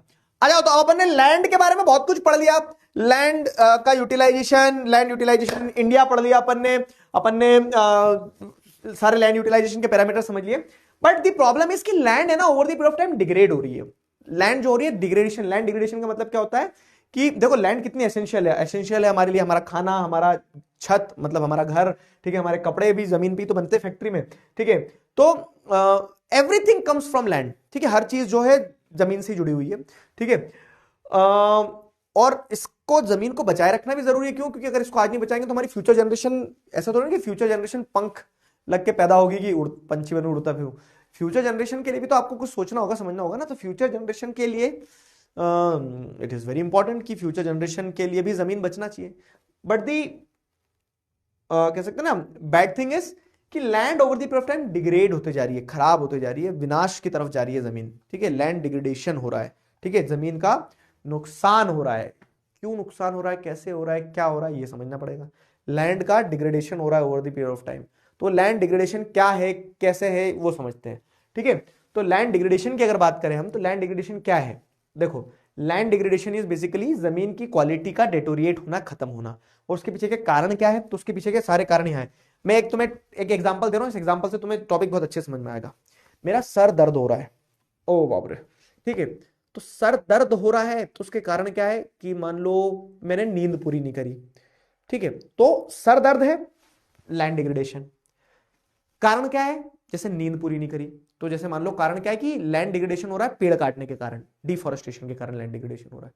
तो अगर मेरा कारण मुझे पता चल गया कि मैंने नींद पूरी नहीं करी तो मेरा सर दर्द हो रहा है, तो उसका समाधान क्या है? नींद पूरी करो, है ना, नींद पूरी करो भाई, सर दर्द खत्म हो जाएगा। तो लैंड डिग्रेडेशन का कारण अगर क्या है? लैंड डिग्रेडेशन का कारण अगर डिफॉरेस्टेशन है, पेड़ काटने से, तो उसका सोल्यूशन है अफॉरेस्टेशन, है ना। मजा आया? तो सिंपल है कि लैंड डिग्रेडेशन के जो कॉजेज है उसी का अपोजिट उसका सोल्यूशन हो जाएगा। तो लैंड डिग्रेडेशन हो रही है डिफॉरेस्टेशन के कारण, ओवर ग्रेजिंग के कारण। जानवर जो है ना, जानवर को जानवर इसलिए तो बोलते हैं कि वो कुछ नहीं सोचते, ठीक है, बस चल रहा है उनका सिस्टम कि उनने जमीन में से घास तोड़ी और खा गए। मिट्टी जो है लूज हो जाती है, मिट्टी लूज हो जाती है, हवा पानी के थ्रू बह जाती है, ठीक है। तो ओवर ग्रेजिंग, जानवरों की ग्रेजिंग के कारण भी जमीन खराब होती है। तो उसका सोल्यूशन क्या है कि कंट्रोल ग्रेजिंग, ग्रेजिंग को कंट्रोल करो, ठीक है। माइनिंग एक कारण है लैंड डिग्रेडेशन का, तो आपको क्या करना होगा? आपको जैसे अगर आप देखेंगे माइनिंग को रेगुलेट करना होगा, ठीक है। ओवर इरिगेशन एक कारण है लैंड डिग्रेडेशन का, तो आपको क्या करना होगा, ठीक है, कि यहां पे लिख देते हैं ओवर इरिगेशन है तो क्या बोल सकते हैं, कंट्रोल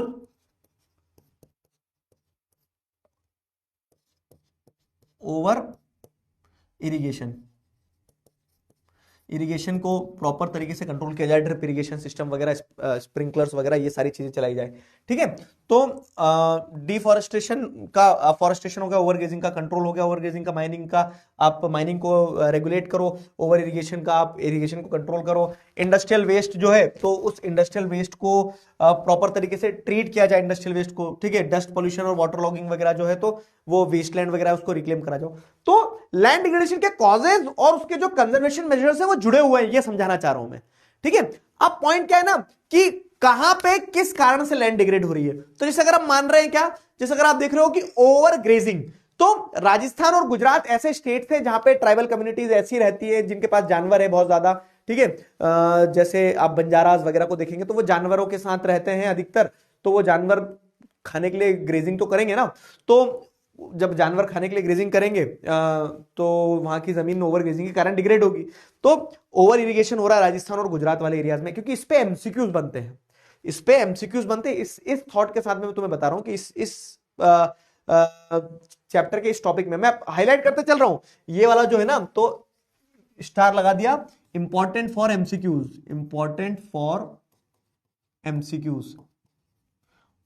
आज बता रहा हूं बेटा, 7 मार्च को पेपर दोगे, है ना, आज बता रहा हूं मैं तुम्हें कि ये एमसीक्यू पक्का आएगा यहां से, एक आधा, 1 नंबर का, 2 नंबर का, तो वो ध्यान रखना है बस कि 1-2 नंबर का एमसीक्यू आना है, ठीक है। तो ऐसे ही आएगा कि जैसे ऐसा दे दिया कि राजस्थान और Gujarat, land degradation is common in Rajasthan and Gujarat due to which region, option दे देंगे 4-5, mining, over grazing, over irrigation. तो आपको पता करना है कि ओवर ग्रेजिंग के कारण क्यों, क्योंकि यहाँ जानवर वगैरह है। वैसे ही जैसे झारखंड, ओडिशा, ये वो स्टेट्स है जहां पे मिनरल्स बहुत ज्यादा अवेलेबल है, तो माइनिंग के कारण इन स्टेट्स में क्या होता है, लैंड डिग्रेडेशन होता है। ओवर इरिगेशन, अब खेती हो रही है पंजाब हरियाणा में, तो पंजाब हरियाणा में लैंड डिग्रेडेशन का कॉज क्या है? Over irrigation. Over irrigation cause है, लेकिन कहां है? तो पंजाब हरियाणा, क्योंकि वहां खेती हो रही है। समझ गए ना? कितने बच्चे समझ गए?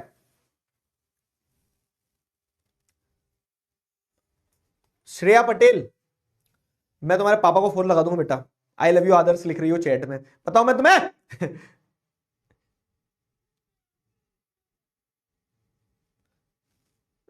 क्लियर हो गया?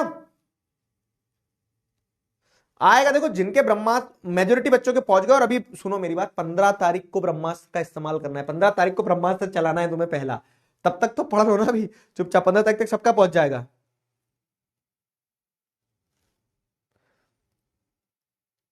ठीक है। Light is not providing heat, moreover you are hot. अब साइंस के क्वेश्चन यहां क्या पूछ रहे हो, है? चलो आगे बढ़े, मजा आ गया। तो ये लैंड हो गया। अब ऐसे क्वेश्चन आएंगे जैसे मैं तुम्हें बोल रहा हूं ना, देखो ये आया भी, कब आया, 2023 का क्वेश्चन है। Mention the main reason for land degradation in states like Jharkhand, Chhattisgarh, Odisha. Jharkhand, Chhattisgarh, Odisha, इन स्टेट्स में लैंड डिग्रेडेशन का मेन रीजन क्या है बताओ? Overgrazing, mining, over irrigation, mineral processing, बताओ बताओ बताओ बताओ बताओ बताओ।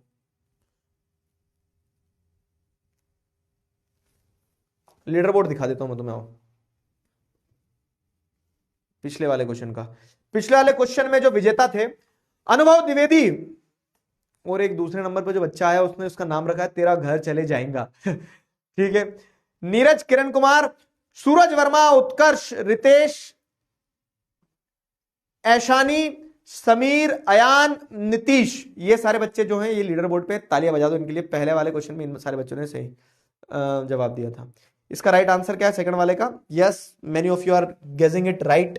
ठीक है, ये स्टेट जो है जैसे अपन ने देखा झारखंड, छत्तीसगढ़, मैंने सारा कंटेंट क्रिस्प एकदम सॉलिड सुपर तरीके से प्यार से कंप्रेस करके वहां डाला जो जो इंपॉर्टेंट है। तो ये नोट्स जो है ना, ये नोट्स मेरी एक साल की मेहनत है, पूरा एक साल लगा था बारीकी से नोट्स बनाने में, कि ऐसे बनाओ कि जितना इंपॉर्टेंट है उतना डालो, जो इंपॉर्टेंट नहीं उसको छोड़ते चलो। ठीक है, तो जितना इंपॉर्टेंट है उसको डालो, जो इंपॉर्टेंट नहीं उसको छोड़ते चलो। तो जैसे ये देखोगे तो इसमें सारा इंपॉर्टेंट कंटेंट सब कुछ है। इसका राइट आंसर माइनिंग है। और ठीक है, चलो अब अपन ने लैंड एज ए रिसोर्स तो पढ़ दिया, अब अपन पढ़ते हैं सॉइल एज ए रिसोर्स। ठीक है, लैंड और सॉइल में डिफरेंस क्या है, कौन बताएगा?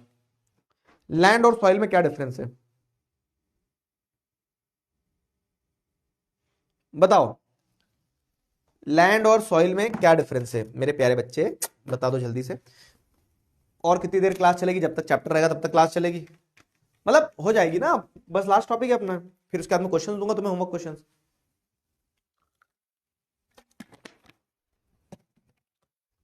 सोल्यूशन अपलोड हो चुके हैं, तुम एक बार सोल्यूशन चेक करना। लैंड और सॉइल में डिफरेंस बताओ, मैं तुम्हें एक बार दिखा देता हूं सोल्यूशन। जैसे होमवर्क क्वेश्चन डेली जाता है ना, डेली होमवर्क क्वेश्चन का वो रहता है सोल्यूशन। अगेन एक बार फिर से, पहले मैं देख लें तो यार, मैं दिखाता हूं फिर मेरा लोल हो जाता है। अब है मेरे सामने, आओ, कहां गए अब है, ये रहे सोशल की क्लास, ये रही। हाँ देखो बाबू, ये सोशल के उसमें जाओगे, ये होमवर्क के उसमें जाओगे, तो ये होमवर्क के उसमें तुम्हें पीडीएफ में दिख रहा है, ये डेवलपमेंट चैप्टर का वो हो गया। अभी भी इसमें अगेन पावर शेयरिंग का नहीं है, पावर शेयरिंग का मैं देखता हूँ क्यों नहीं दिख रहा, मेरे साथ ही हिट क्यों हो रही है। ठीक है, सोशल साइंस में जाओगे तो ये वीडियो पीडीएफ, तो ये क्लास के नोट्स और वो ये हो गया। ठीक है, तो ये होमवर्क क्वेश्चन के सोल्यूशन जो है, ठीक है, होमवर्क क्वेश्चन के सोल्यूशंस इसमें मिलते रहेंगे तुम्हें, होमवर्क क्वेश्चन के सोल्यूशंस इसमें मिलते रहेंगे। जैसे ये सोल्यूशन आ गया डेवलपमेंट का, है ना, ये डेवलपमेंट का सोल्यूशन ये आ गया। क्लियर हुआ? चलो ठीक है, ये पीडीएफ तुम डाउनलोड कर सकते हो फिर। ठीक है, क्लियर है?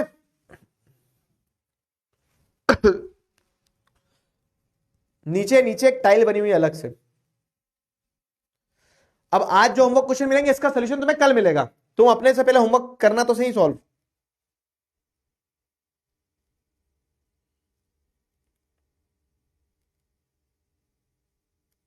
फोन बेटा बहुत चार्ज है, 33%। लैंड इज जमीन, सॉइल इज मिट्टी, वाह वाह वाह वाह। लैंड इज जमीन, सॉइल इज मिट्टी।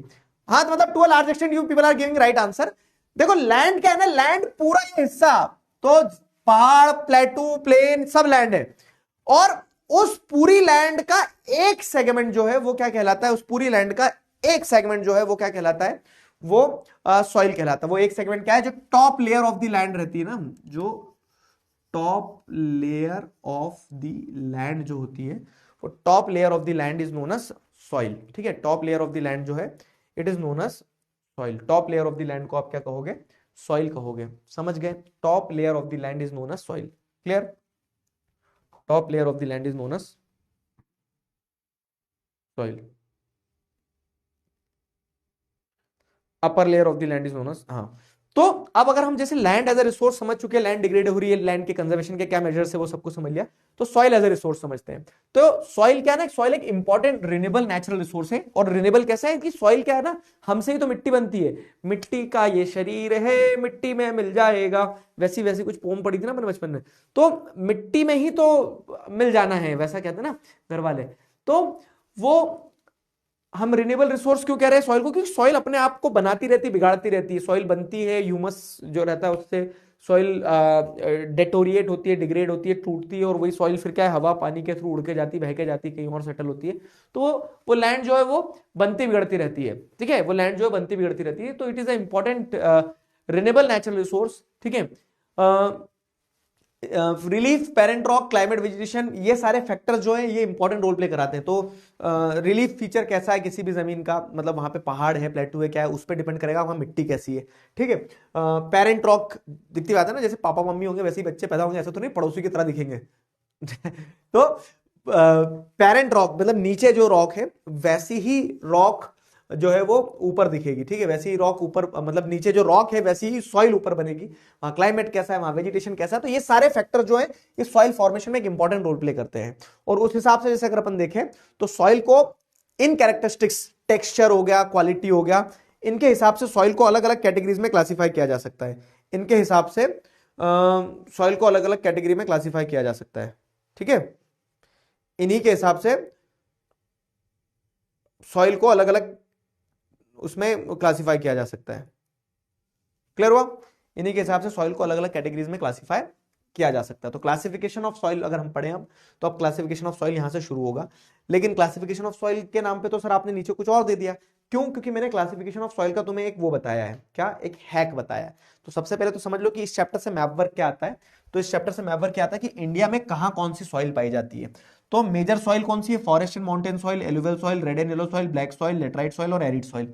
ये मेजर सॉइल्स है इंडिया की। अब ये मेजर सॉइल्स किस तरह से डिस्ट्रीब्यूटेड है? तो फॉरेस्ट एंड माउंटेनियस सॉइल जो है आपके ऊपर कश्मीर, उत्तराखंड, हिमाचल प्रदेश, सिक्किम, अरुणाचल प्रदेश वाले एरिया में है। जो पूरा नदन प्लेन है ना, ये लाइट ग्रीन पिस्ता कलर जो आपको दिख रहा है, नदन प्लेन, वेस्ट बंगाल, और ये कोस्टल पैचेस, कोस्टल पैचेस, यहाँ आपको एलुवियल सॉइल मिल जाएगी। क्यों? क्योंकि रिवर्स जो है तो ये एलुवियल सॉइल को फर्टाइल करती रहती है ना, वो एलुवियल सॉइल हो गई। फिर क्या है? रेड एंड येलो सॉइल, तो साउथ इंडिया का मेजर पार्ट, नॉर्थ ईस्ट का part red and yellow soil है। ब्लैक सॉइल महाराष्ट्र, मध्य प्रदेश, गुजरात वाला जो रीजन है यहाँ पे ब्लैक सॉइल मिलेगी आपको, ये ब्लैक कलर का। ये लेटराइट सॉइल क्या है? लेटराइट सॉइल को ध्यान रखना है, एक मेजर पैच जो है वेस्टर्न घाट का है लेटराइट सॉइल का, एक मेजर पैच जो है ये मेघालय का है लेटराइट सॉइल का, ठीक है। तो ये दो जगह आपको लेटराइट सॉइल देखने को मिल जाएगी, एक मेजर पैच जो है लेटराइट सॉइल का वेस्टर्न घाट, एक मेजर पैच जो है लेटराइट सॉइल का ये मेघालय वगैरह में है। और एरिड सॉइल कहां मिलेगी भाई साहब? तो एरिड सॉइल आपको मिल जाएगी कहां? तो ये वाला जो रीजन है आपका, ये वाला, ठीक है, दिस रीजन, ठीक है, ये एरिड सॉइल का रीजन है आपका पूरा का पूरा। क्लियर हुआ? ये आपका एरिड सॉइल का रीजन है, राजस्थान वाला। तो ये मेजर सॉइल टाइप्स है इंडिया में। अभी ये वाला पढ़ेंगे अपन कंजर्वेशन। तो अब जैसे सॉइल को याद रखने का एक हैक है, पैराग्राफ पैराग्राफ दिए बहुत सारे, कब तक पढ़ोगे? तो आप क्या करना है, इसको चिपका लेना कहां पे? अपने उस पे स्टडी टेबल के पास में। क्लासिफिकेशन ऑफ सॉइल, सॉइल्स के क्लासिफिकेशन को याद रखने की निंजा टेक्निक, कि हर सॉइल आपने यहां लिख दी कि एलुवियल सॉइल है, ब्लैक सॉइल है, रेड एंड येलो सॉइल है, लेटराइट सॉइल है, एरिड सॉइल है, फॉरेस्ट सॉइल है। अब हर सॉइल के है ना कुछ ना कुछ एरियाज होंगे कि एलुवियल सॉइल कहां पाई जाती है, यहां पाई जाती है, ब्लैक सॉइल कहां पाई जाती है, यहां पाई जाती है। तो आपको सारी सॉइल नहीं रटना है, आपको सिर्फ 4 चीजें ध्यान रखना है कि सॉइल का एरिया क्या है, सॉइल के अंदर कौन सी क्रॉप्स मेजरली ग्रो होती है, सॉइल के अंदर कंटेंट क्या है, मतलब कि वो क्या क्या है सॉइल के अंदर, जैसे सिल्ट है, क्ले है, पोटाश है, फॉस्फोरिक लाइम है। तो हर सॉइल का मतलब तुम्हें कंटेंट ध्यान रखना है, और हर सॉइल की कोई विशेष बात है क्या, हर सॉइल की कोई विशेष बात है क्या। तो अब जैसे अपन मान लो क्या है कि मुझसे पूछा गया लेटराइट सॉइल, तो मुझे याद रखना है कि लेटराइट सॉइल पाई कहां जाती है, अभी मैप पे देखा अपन ने कि वेस्टर्न घाट और नॉर्थ ईस्टर्न स्टेट में पाई जाती है ना। उसके ऊपर मेजर क्रॉप्स, तो प्लांटेशन क्रॉप्स होती है लेटराइट सॉइल पर, क्योंकि वो फर्टाइल नहीं है, उसके अंदर ह्यूमस नहीं रहता ना। तो प्लांटेशन क्रॉप्स में से पाइनएप्पल, कॉफी वगैरह ये सब कुछ वो होता है लेटराइट सॉइल में, ठीक है। तो जैसे ये cashew nuts, pineapple, T, coffee, ये हो गया। फिर उसके अंदर कंटेंट क्या है? तो आप देखेंगे कि लेटराइट सॉइल जो है, तो लेटराइट सॉइल के अंदर ऐसे मेजर मिनरल कोई रहते नहीं है, पुअर इन ह्यूमस, क्योंकि वो तो पथरीली रहती है, थोड़ी सी ईंट की तरह रहती है, ठीक है। Deep and acidic, deficient in plant nutrients, तो ये आपको वो पॉइंट ध्यान हो गया उसका कंटेंट। अब एक्स फैक्टर, तो लेटराइट सॉइल में लीचिंग होती है, मतलब हैवी रेनफॉल के कारण ऊपर की टॉप सॉइल बह जाती है, इसलिए ब्रिक लाइक स्ट्रक्चर रहता है, तो ये इंटेंस लीचिंग होती है due to heavy rain, brick like structure रहता है। तो मैंने रटा नहीं किसी भी सॉइल को, मैंने सिर्फ हर सॉइल को 4 पैरामीटर्स पे ध्यान रखा। समझ में आई मेरी बात? कितने लोगों को ये टेक्निक याद रहेगी बताओ? अबे गुलू गुलू कर दूंगा, पहले ये बता दे, चाटा मार दूंगा गाल पे। मेरे प्यारे बच्चे, ये समझ में आया? कितने लोगों को ये टेक्निक ध्यान रहेगी? कितने लोगों को ये टेक्निक ध्यान रहेगी? पिछले वाले लीडर बोर्ड क्या बता रहा हूं। श्रेष्ठ राय, गौरी बिजलवान, दक्ष अग्रवाल, खुशबू, इशिका सिंह, पीयूष, थेनोश, दशमीत, थेनोस भी आ गए। हाथ पकड़ो इसके, चुटकी ना बजा देगा ये, नहीं तो आधा लीडर बोर्ड साफ कर देगा। सचिता, संचिता और कृतिका जाधव, बच्चों के लिए जिन्होंने दूसरे वाले सवाल में सही जवाब दिए थे। रहेगी ना? अबे किसी को बैन नहीं किया था आदर्श, अब कर दूंगा, अब लिखोगे तो। हाँ ध्यान रहेगा बेटा, है ना? तो यही हैक है। कोई भी सॉइल उठा लो तुम, कोई भी एरिड सॉइल, एरिया वेस्टर्न घाट है, क्रॉप उसमें रेन फेड क्रॉप जैसे ज्वार बाजरा रागी वगैरह, मेज वगैरह, कंटेन उसमें क्या रहता है, ह्यूमस की कमी है, मॉइस्चर की कमी, सैंडी इन टेक्सचर होती है, सलाइन इन नेचर होती है। एक्स फैक्टर क्या है कि अगर प्रॉपर इरिगेशन मिल जाएगा तो डेजर्ट में भी खेती तो होती है ना, वहां के लोग भी कुछ तो ग्रो करते हैं, खाना तो खाते हैं। समझ गए ना? ऐसा है, ये सिस्टम है, सिंपल, ये सिंपल है। आ जाओ इस सवाल का जवाब दो। तो हमने सॉइल के अलग अलग क्लासिफिकेशन समझ लिए। अब अगर हम, एक क्वेश्चन आता है, a researcher is examining soil type which is formed by the weathering of volcanic rock and rich in minerals.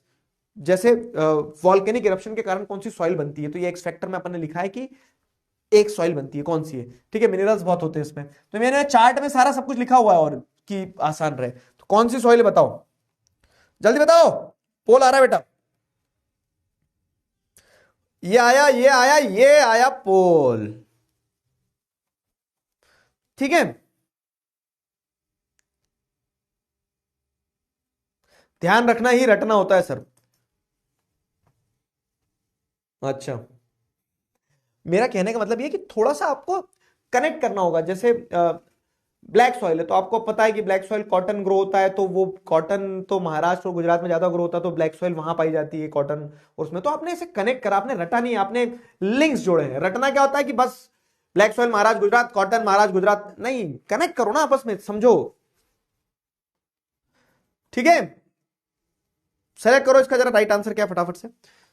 तो इसका राइट आंसर सेलेक्ट कर लो।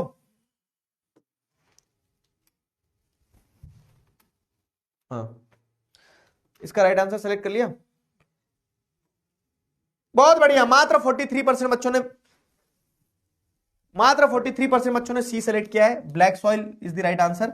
जैसे अगर आप देखोगे तो ये ब्लैक सॉइल है, ब्लैक सॉइल में ये इधर पाई जाती है, इधर पाई जाती है, सेल्फ एरेटेड क्रैक्स डेवलप होता है उसमें। जब वो स्टिकी रहती है, मतलब गीली रहती है तो स्टिकी हो जाती है, और जब सूखी रहती है ब्लैक सॉइल तो उसके अंदर डीप क्रैक्स आ जाते हैं ताकि वो प्रॉपर सांसें ले सके। ठीक है, वॉल्केनिक इरप्शन से बनती है ब्लैक सॉइल। ठीक है, रिगूर सॉइल भी कहा जाता है इसे। अब ये तो अपन ने सब पढ़ लिया। अब सॉइल के बारे में पढ़ने के बाद soil erosion and soil conservation. तो अगेन क्या होता है ना कि सॉइल का जब टॉप, लैंड के ऊपर की जो टॉप कवर है वो सॉइल है, तो सॉइल टॉप कवर ही पहले जाता है, तो सॉइल का इरोजन होता है डिफॉल्टिव फार्मिंग प्रैक्टिसेस के चलते। ठीक है, क्या बोल सकते हैं, बारिश के चलते सब्सिक्वेंट वॉश डाउन हो जाता है। ठीक है, तो इस चीज को अपन क्या बोलते हैं, सॉइल इरोजन कहते हैं। सॉइल इरोजन के अलग अलग टाइप होते हैं। अलग अलग टाइप क्या क्या होते हैं, तो जैसे रिमूवल ऑफ सॉइल कवर, तो जैसे शीट की शीट निकल जाती है जब पूरी ऊपर, है ना, शीट इरोजन भी होता है। फिर उसके बाद में क्या होता है, विंड इरोजन भी होता है, हवा के कारण जब उड़ के जाती है, हवा के कारण उड़ के जाती है तो विंड इरोजन होता है। ठीक है, पानी का एक लेयर पूरा बहा के ले जाता है तो उसको शीट इरोजन कहते हैं। जब डीप क्रैक्स डेवलप हो जाते हैं, जैसे समझा रहा हूं, हाँ, ये क्या है, ये आपकी जमीन है। अब जमीन पे क्या आया, पानी आया, समझना, जमीन पे पानी आया तो पानी जब बहता जाएगा तो पानी क्या करेगा, डीप क्रैक्स, ऐसे क्रैक्स डेवलप कर देगा जमीन के अंदर।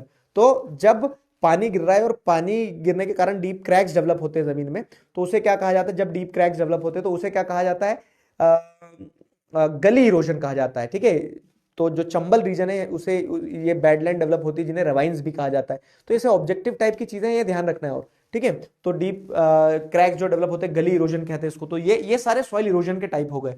अब कॉजेस क्या है, तो जैसे वही विंड के कारण ग्लेशियर्स खिसक खिसक के जाते हैं, वाटर के कारण जैसे गली इरोजन होता है, मैंने लिखा सब कुछ है ना, जब पूरा का पूरा एक शीट बह के जाता है तो उसको शीट इरोजन कहा जाता है, डिफॉरेस्टेशन के कारण, ओवरग्रेजिंग के कारण, इन सारे कारणों से आपको देखने को मिलता है कि सॉइल इरोजन होता है। अब सॉइल इरोजन तो हो गया, सॉइल इरोजन तो हो गया, अब सॉइल को कंजर्व कैसे किया जा सकता है, तो सॉइल कंजर्वेशन के लिए आप जैसे क्या देख रहे हैं, कॉन्टोर प्लगिंग एक तरीका है। कॉन्टोर प्लगिंग क्या है, तो मैं चारों पांचों चीज के यहां डायग्राम बना दे रहा हूं। कॉन्टोर प्लगिंग मतलब क्या है कि जैसे ऐसा अगर स्लोप है तो आप स्लोप के साथ में अगर खेत वो करोगे, तो ये स्लोप है, ऐसे अगर फार्मिंग करोगे आप तो पानी भी बह के जाएगा स्लोप के साथ पूरा। तो इसके लिए आप क्या कर रहे हो, you are flowing against the direction of slope, तो आप ट्रैक्टर आपका ऐसा चलाओगे, ठीक है। तो इससे क्या होता है ना, कॉन्टोर प्लगिंग करी तो अब एक 90 डिग्री का एंगल बनेगा, तो पानी के बहाव से फसल बह के नहीं जाएगी, कॉन्टोर प्लगिंग हो गया। टेरेस कल्टीवेशन ये तो जानते होंगे आप कि यहां खेती करोगे तो पानी सब बहा ले जाएगा, तो आपने पहाड़ को काट काट के से टेरेसेस बना लिए और उस टेरेस पे कल्टीवेशन कर रहे हो, तो टेरेस कल्टीवेशन हो गया। फिर क्या है, स्ट्रिप क्रॉपिंग। स्ट्रिप क्रॉपिंग क्या है कि पूरा खेत है, पूरे खेत में आपने स्ट्रिप्स लगा दी, पूरे खेत में आपने स्ट्रिप्स लगा दी, ठीक है, यहां यहां यहां यहां फसल की स्ट्रिप्स लगा दी ऐसी। तो अब क्या होगा, स्ट्रिप्स लगा दी, फसल की स्ट्रिप्स लगा दी, या कह लो कि ऐसे घास से वो बना दिया। तो पहले क्या होता था ना, पहले जब स्ट्रिप्स नहीं थी मान लो, तो यहां से हवा चलती थी तो हवा पूरी मिट्टी को उड़ा के यहां ले जाती थी, लेकिन अब आपने बीच में अगर ब्रेक दे दिया तो हवा मिट्टी को यहां से यहां तक ही ले जा पाएगी। तो ऐसे आपको क्या करना पड़ेंगे, बीच में ब्रेक्स देना पड़ेंगे, ठीक है, बीच में ब्रेक्स देना पड़ेंगे, तो आप स्ट्रिप्स बना दे तो पूरे खेत में स्ट्रिप क्रॉपिंग होगी। Shelter belts. शेल्टर बेल्ट्स क्या है कि बाहर से हवा और पानी क्या होता है, खेत में एकदम से घुस जाता है, तो आपने खेत पे बॉडीगार्ड की तरह किसको खड़े कर दिए, पेड़ को खड़े कर दिए, ये शेल्टर बेल्ट्स बना दिए जो अंदर पानी को नहीं घुसने देंगे, ठीक है। तो ऐसे शेल्टर बेल्ट्स बना दिए जाते हैं, ठीक है। तो ये शेल्टर बेल्ट्स जो बनाए जाते हैं, ये भी एक तरह की क्या हो गई, शेल्टर बेल्ट्स भी आप जैसे देखोगे तो एक तरह का सॉइल इरोजन से कंजर्वेशन का तरीका है, सॉइल इरोजन से कंजर्वेशन का तरीका है। समझ गए, क्लियर हुआ। चारों तरीके। अफॉरेस्टेशन मतलब पेड़ लगाना, पेड़ लगाओगे तो ऑटोमेटिकली सॉइल कंजर्वेशन हो जाएगा। गॉट इट गाइस, बताओ।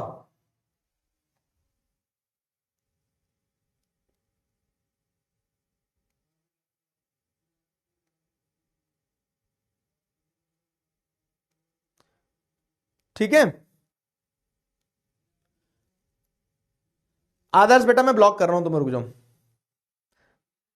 अब जरूर ब्लॉक हो जाओगे तुम।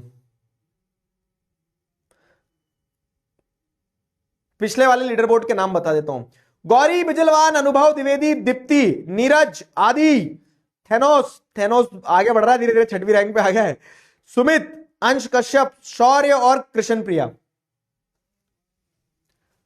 है ना। तो सॉइल इरोजन, सॉइल कंजर्वेशन हो गया, सॉइल के मैंने तुम्हें हैक बता दिए। अब इस चैप्टर के कीवर्ड्स देख लो, देखो रिसोर्स अपन ने पढ़ा था, everything available in environment which can be used to satisfy our needs, provided, technologically accessible है, इकोनॉमिकली फिजिबल है, कल्चरली एक्सेप्टेबल है, ठीक है, इसको रिसोर्स कहा जाएगा। अर्थ समिट में क्या है, अर्थ समिट में जैसे अगर अपन देखें तो जो 1992 में मीटिंग हुई थी उसको अर्थ समिट कहा गया, उसका आउटकम था एजेंडा 21। तो एजेंडा 21 ये है कि ग्लोबल सस्टेनेबल डेवलपमेंट अचीव करें, इन्वायरमेंटल डैमेज, पॉवर्टी और डिसीजेस को कॉम्बैट करके। सस्टेनेबल डेवलपमेंट क्या है कि ऐसे रिसोर्सेज का यूज करना कि हमारी प्रेजेंट नीड पूरी हो जाए और फ्यूचर जनरेशन के लिए बच जाए। Resource planning, land resource, fallow land, net sown area, जो जो भी तुम्हारे डाउट थे, ठीक है, gross cropped area, land degradation, leaching, sheet erosion, हर चीज को अपन ने क्या कर लिया, उसमें कवर कर लिया है। रेड एंड येलो सॉइल, गलीज क्या होता है, ये गलीज आ गए यहाँ पे, ठीक है, जिसको रेवाइंस कहा जाता है, तो वो मैंने ध्यान रखा कि जिसपे से क्वेश्चन बन सकते हैं। शेल्टर बेल्ट्स क्या होती है, स्ट्रिप क्रॉपिंग क्या होती है, ठीक है, तो सारे हो गए। अब अगर मैं तुम्हें होमवर्क क्वेश्चन दूं तो तुम 4 इंपॉर्टेंट, देखो ये जो पूरा पार्ट है ना, इससे भी क्वेश्चन अगर आते हैं कहीं पे तो एलुवियल सॉइल और ब्लैक सॉइल से ज्यादा आते हैं, ठीक है, नहीं तो क्वेश्चंस की पॉसिबिलिटी कम रहती है। एमसीक्यूज जरूर आते हैं, ठीक है, 1 नंबर के एमसीक्यूज जरूर बनते हैं, जैसे मैंने ऐसे दिखाया ना, ये इस टाइप से एमसीक्यूज जरूर बनते हैं कि ये ब्लैक सॉइल है, ठीक है, एमसीक्यू जरूर बनते हैं, डिटेल क्वेश्चन की पॉसिबिलिटी कम रहती है। लेकिन अगर फिर भी आ जाए तो जैसे मैंने एक दे दिया मेन फीचर्स ऑफ एलुवियल, तो तुम 4 पॉइंट जो तुम्हें बताया कि एरिया लिख दो, एक लिख दो कौन सी क्रॉप्स, एक उसके अंदर कंटेंट क्या है, और तीसरा कोई एक्स फैक्टर, जैसे एलुवियल में भांगर और खादर होती है, ओल्ड एलुवियल सॉइल को भांगर कहा जाता है, न्यू एलुवियल सॉइल को खादर कहा जाता है, ठीक है। बाकी जो 3 क्वेश्चंस इंपॉर्टेंट है जो आपको आना ही चाहिए इस चैप्टर से, वो तो है कि 3 problems that are associated with the indiscriminate use of resource. क्या है कि रिसोर्सेस का जब मतलब जैसे अगर आप देख रहे हैं रिसोर्स डेवलपमेंट से जुड़ी हुई क्वेश्चन है कि अगर हम रिसोर्सेस का सही इस्तेमाल नहीं करेंगे तो रिसोर्सेस क्या हो जाएंगे, खत्म हो जाएंगे, सोसाइटी हैव्स हैव नॉट्स में डिवाइड हो जाएगी और सोसाइटी जो है वो ग्लोबल इकोलॉजिकल क्राइसिस फेस करेगी। स्टार्टिंग हुआ स्टेजेस ऑफ रिसोर्स प्लानिंग क्या है and why do we need it in India, तो 3 स्टेप है और उसकी जरूरत क्या है कि resources are unevenly distributed. Suggest 5 measures to solve the problem of land degradation, तो कॉजेज पता ही थे आपको, सोल्यूशन लिखना है। तो ये 4 क्वेश्चन आपको सॉल्व करना है बस एमसीक्यू में, ठीक है। 4 क्वेश्चन आपको सॉल्व करना है, चारों क्वेश्चन बनेंगे, बताओ लिख पाओगे आंसर? मैंने तुम्हें हिंट दे दिया, आंसर लिखना जरूरी है, नहीं तो सोच लो मैं मार दूंगा मुक्का। और अच्छा एक बच्चे ने एक बहुत अच्छा वो दिया था, मुझे मेल में बताया था, क्वेश्चन के नंबर लिख दिया करो। देखो 3 problems that are associated with the indiscriminate use of resources, तो ये 3 नंबर का क्वेश्चन है, ठीक है। एक्सप्लेन एनी क्या बोलते हैं various stages of resource planning और नीड क्या है, तो ये 5 नंबर का क्वेश्चन में लिखना। 5 measures to solve the problem of land degradation, ये 5 नंबर में लिखना, ठीक है। Explain the main features of eligible soil, ये 3 नंबर में लिखना, ठीक है। चलो एक रूल है, माथा देखो तिलक लगाओ, मतलब जितने नंबर का क्वेश्चन है मिनिमम उतने पॉइंट्स आपको लिखना है, ठीक है। क्लियर हुआ? लिखना है, गंदे से गंदा आंसर लिखो लेकिन लिखो, कल तुम्हें सोल्यूशन मिल जाएंगे। पावर शेयरिंग के सोल्यूशन में आज दे रहा हूं, अभी रुक जाओ, पावर शेयरिंग के सोल्यूशन अटक गए कहीं, अभी डल रहे हैं बस तुरंत, ठीक है।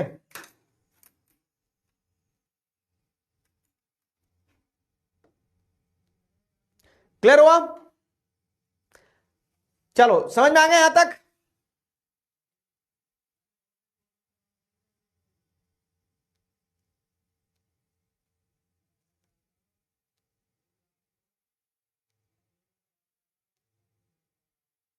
बढ़िया।